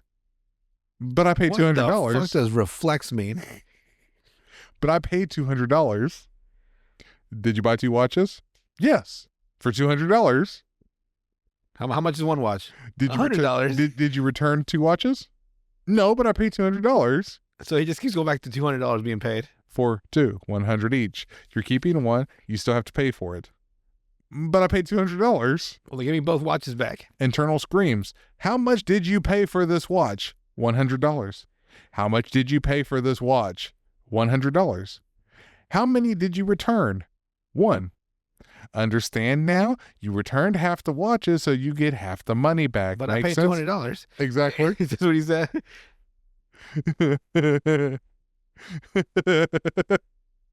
Is he fucking running a scam? I think he's running a scam. I don't know whether that one's that fucking stupid. But I paid $200 for the scam. Yeah. So I need a watch back, a new watch, and then my $200 back. See? No. What we need to do is we're gonna take all your watches from the safe, put them in a bag for us, and then we're gonna replace them with Newer watches. Yeah, you throw in the iPhones too. We got you the iPhone 200. You're robbing me, sir. So are you robbing me? Yes. It'd be funny if they were just blunt about it. Yeah, Honest yeah, as fuck. yeah. Yes, we are. Let's drop the pretense. Yes, we are robbing you. Everyone on the ground. That's all. You I know got. my favorite bank robbing intro ever What's up? is from the Lone Ranger with Johnny Depp. Oh yeah. And the fucking the movie starts with the bank robbery, Mhm. and then it goes all the way back to why they're robbing the bank. Like, why is the Lone Ranger a hero Robbing a bank. and his sidekick Tonto, I think that's his name, robbing a bank? And like, it's funny to me, like when he busts out of the fucking in the scene, like, this is a damn bank robbery. The way he said this is a damn bank robbery, and everyone's just like, oh, what the fuck? It's bank robbery. I fucking love that. This is a damn bank robbery. What, you all fucking stupid? And I just love that scene. It's just a quick line. The way he says this is a damn bank robbery. Like, he's explaining to them because they're so fucking dense. Like, yes, we're robbing this bank. Oh, by the way, you ever seen the movie Heat? Heat. With Robert De Niro and Al Pacino? Like, De Niro's a bank robber and Pacino's a cop. Probably a while back. It's got Val Kilmer and it's on Tubi. But if you watch a separate movie with a lot of gunfire, right? Yeah. Listen to it. Then watch Heat, and you will not believe how fucking loud the gunfire is in Heat. Like, it is like, I watched the trailer, or I watched the scene. There was a shootout after the bank robbery. Yeah. On YouTube, right? You can just watch the scene on YouTube, and it is the loudest fucking gun. And I had my volume at normal volume, like I always have, and everything sounds the same. This was the loudest gunfire I've ever heard of any fucking movie in my fucking life. It was the loudest. I guarantee you'll know. You'd be like, God dang. And it turns out they shot live rounds on scene and they captured the sound. Yeah. So it's like actual gunfire, like real fucking Instead of the fake stuff. instead of the dubbed in later. Mhm. And it was just, you're just like, it's like a fucking live shoot. I can't imagine people in the neighborhood like just fucking blasting on the street. Like two blocks down, you're just like, there's a fucking war zone out there. It's like the real guns are fucking loud. Yeah, that's why you have to have ear protection. And these guns they were having like assault rifle shootouts, and I'm just like, oh my, and it seems so authentic. Yeah, And I know why. because it's actual I'm guns. just like, God, I can't imagine in the theater. I'd have been like, God, it is so fucking loud. It's amazing. One thing I've seen that they have on there too is the original Power Rangers from Japan. Yeah. Did you see that? Oh, I thought it was from here. It's from Japan? Yeah. I thought our remake of it. Where they use footage for Mighty Morphin Power Rangers. So the original's on there? Like the one where it's in Japanese and the Japanese characters. On Tubi, when I was going through my feed, it just showed me the ones we watched as a kid. Yeah. The ones that they used the footage from. Yeah. But then they implant like hey Billy and Zach and all that. Yeah. I didn't know the original. No, what is it called?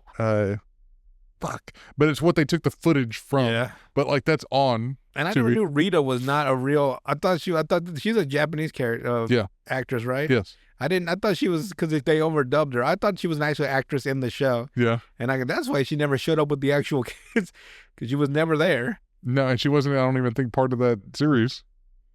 She wasn't? She has an entire song. Did you know that? No. Yeah. But Rita Repulsa was part of the Mighty Morphin Power Rangers, at least our show. Yeah, she was part of it, but I can't remember what she was actually like part of. She's a crazy bitch. That's what I remember. True. Yes.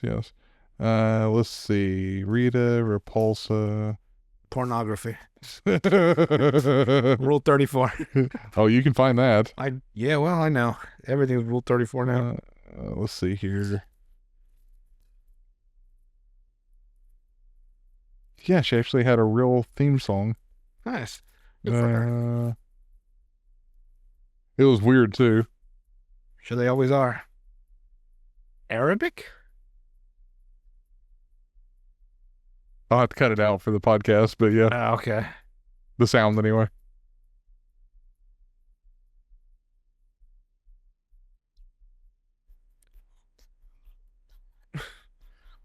Okay. So, Interesting. Dora, Dora, Dora. Not the Explorer, though. Not Dora the Explorer. And it looks like we got it's a fun gang in the history of the Sentai, because it was the Sentai series, so she was part of that. With no leaders or executives dying. This is what I love about Zeo Ranger. On one hand, it has dark and grim storylines, like Burai's death story arc, and on the other hand, it has fun and lighthearted moments like this. Her name was Witch Bandora. That's why it's Dora. Oh. Witch Bandora. I think we named her better. Rita Repulsa. Yeah. So, because it says, whether you were called Rita Repulsa or Witch Bandora, you will always be part of my childhood. Good old Rita Repulsa. And then, arguably, one of the witch's most brilliant schemes created an addictive song. Was it? Apparently, it was a big song in Japan. Oh. Nice. Like her greatest scheme. Yeah. To create an earworm that won't go away. It never goes away. Yeah. Those are always fun. But anything else to add before we head out tonight? Yes, I got to take a shit. Real fucking bad. Well, with him turtling, we will see you guys on the next one.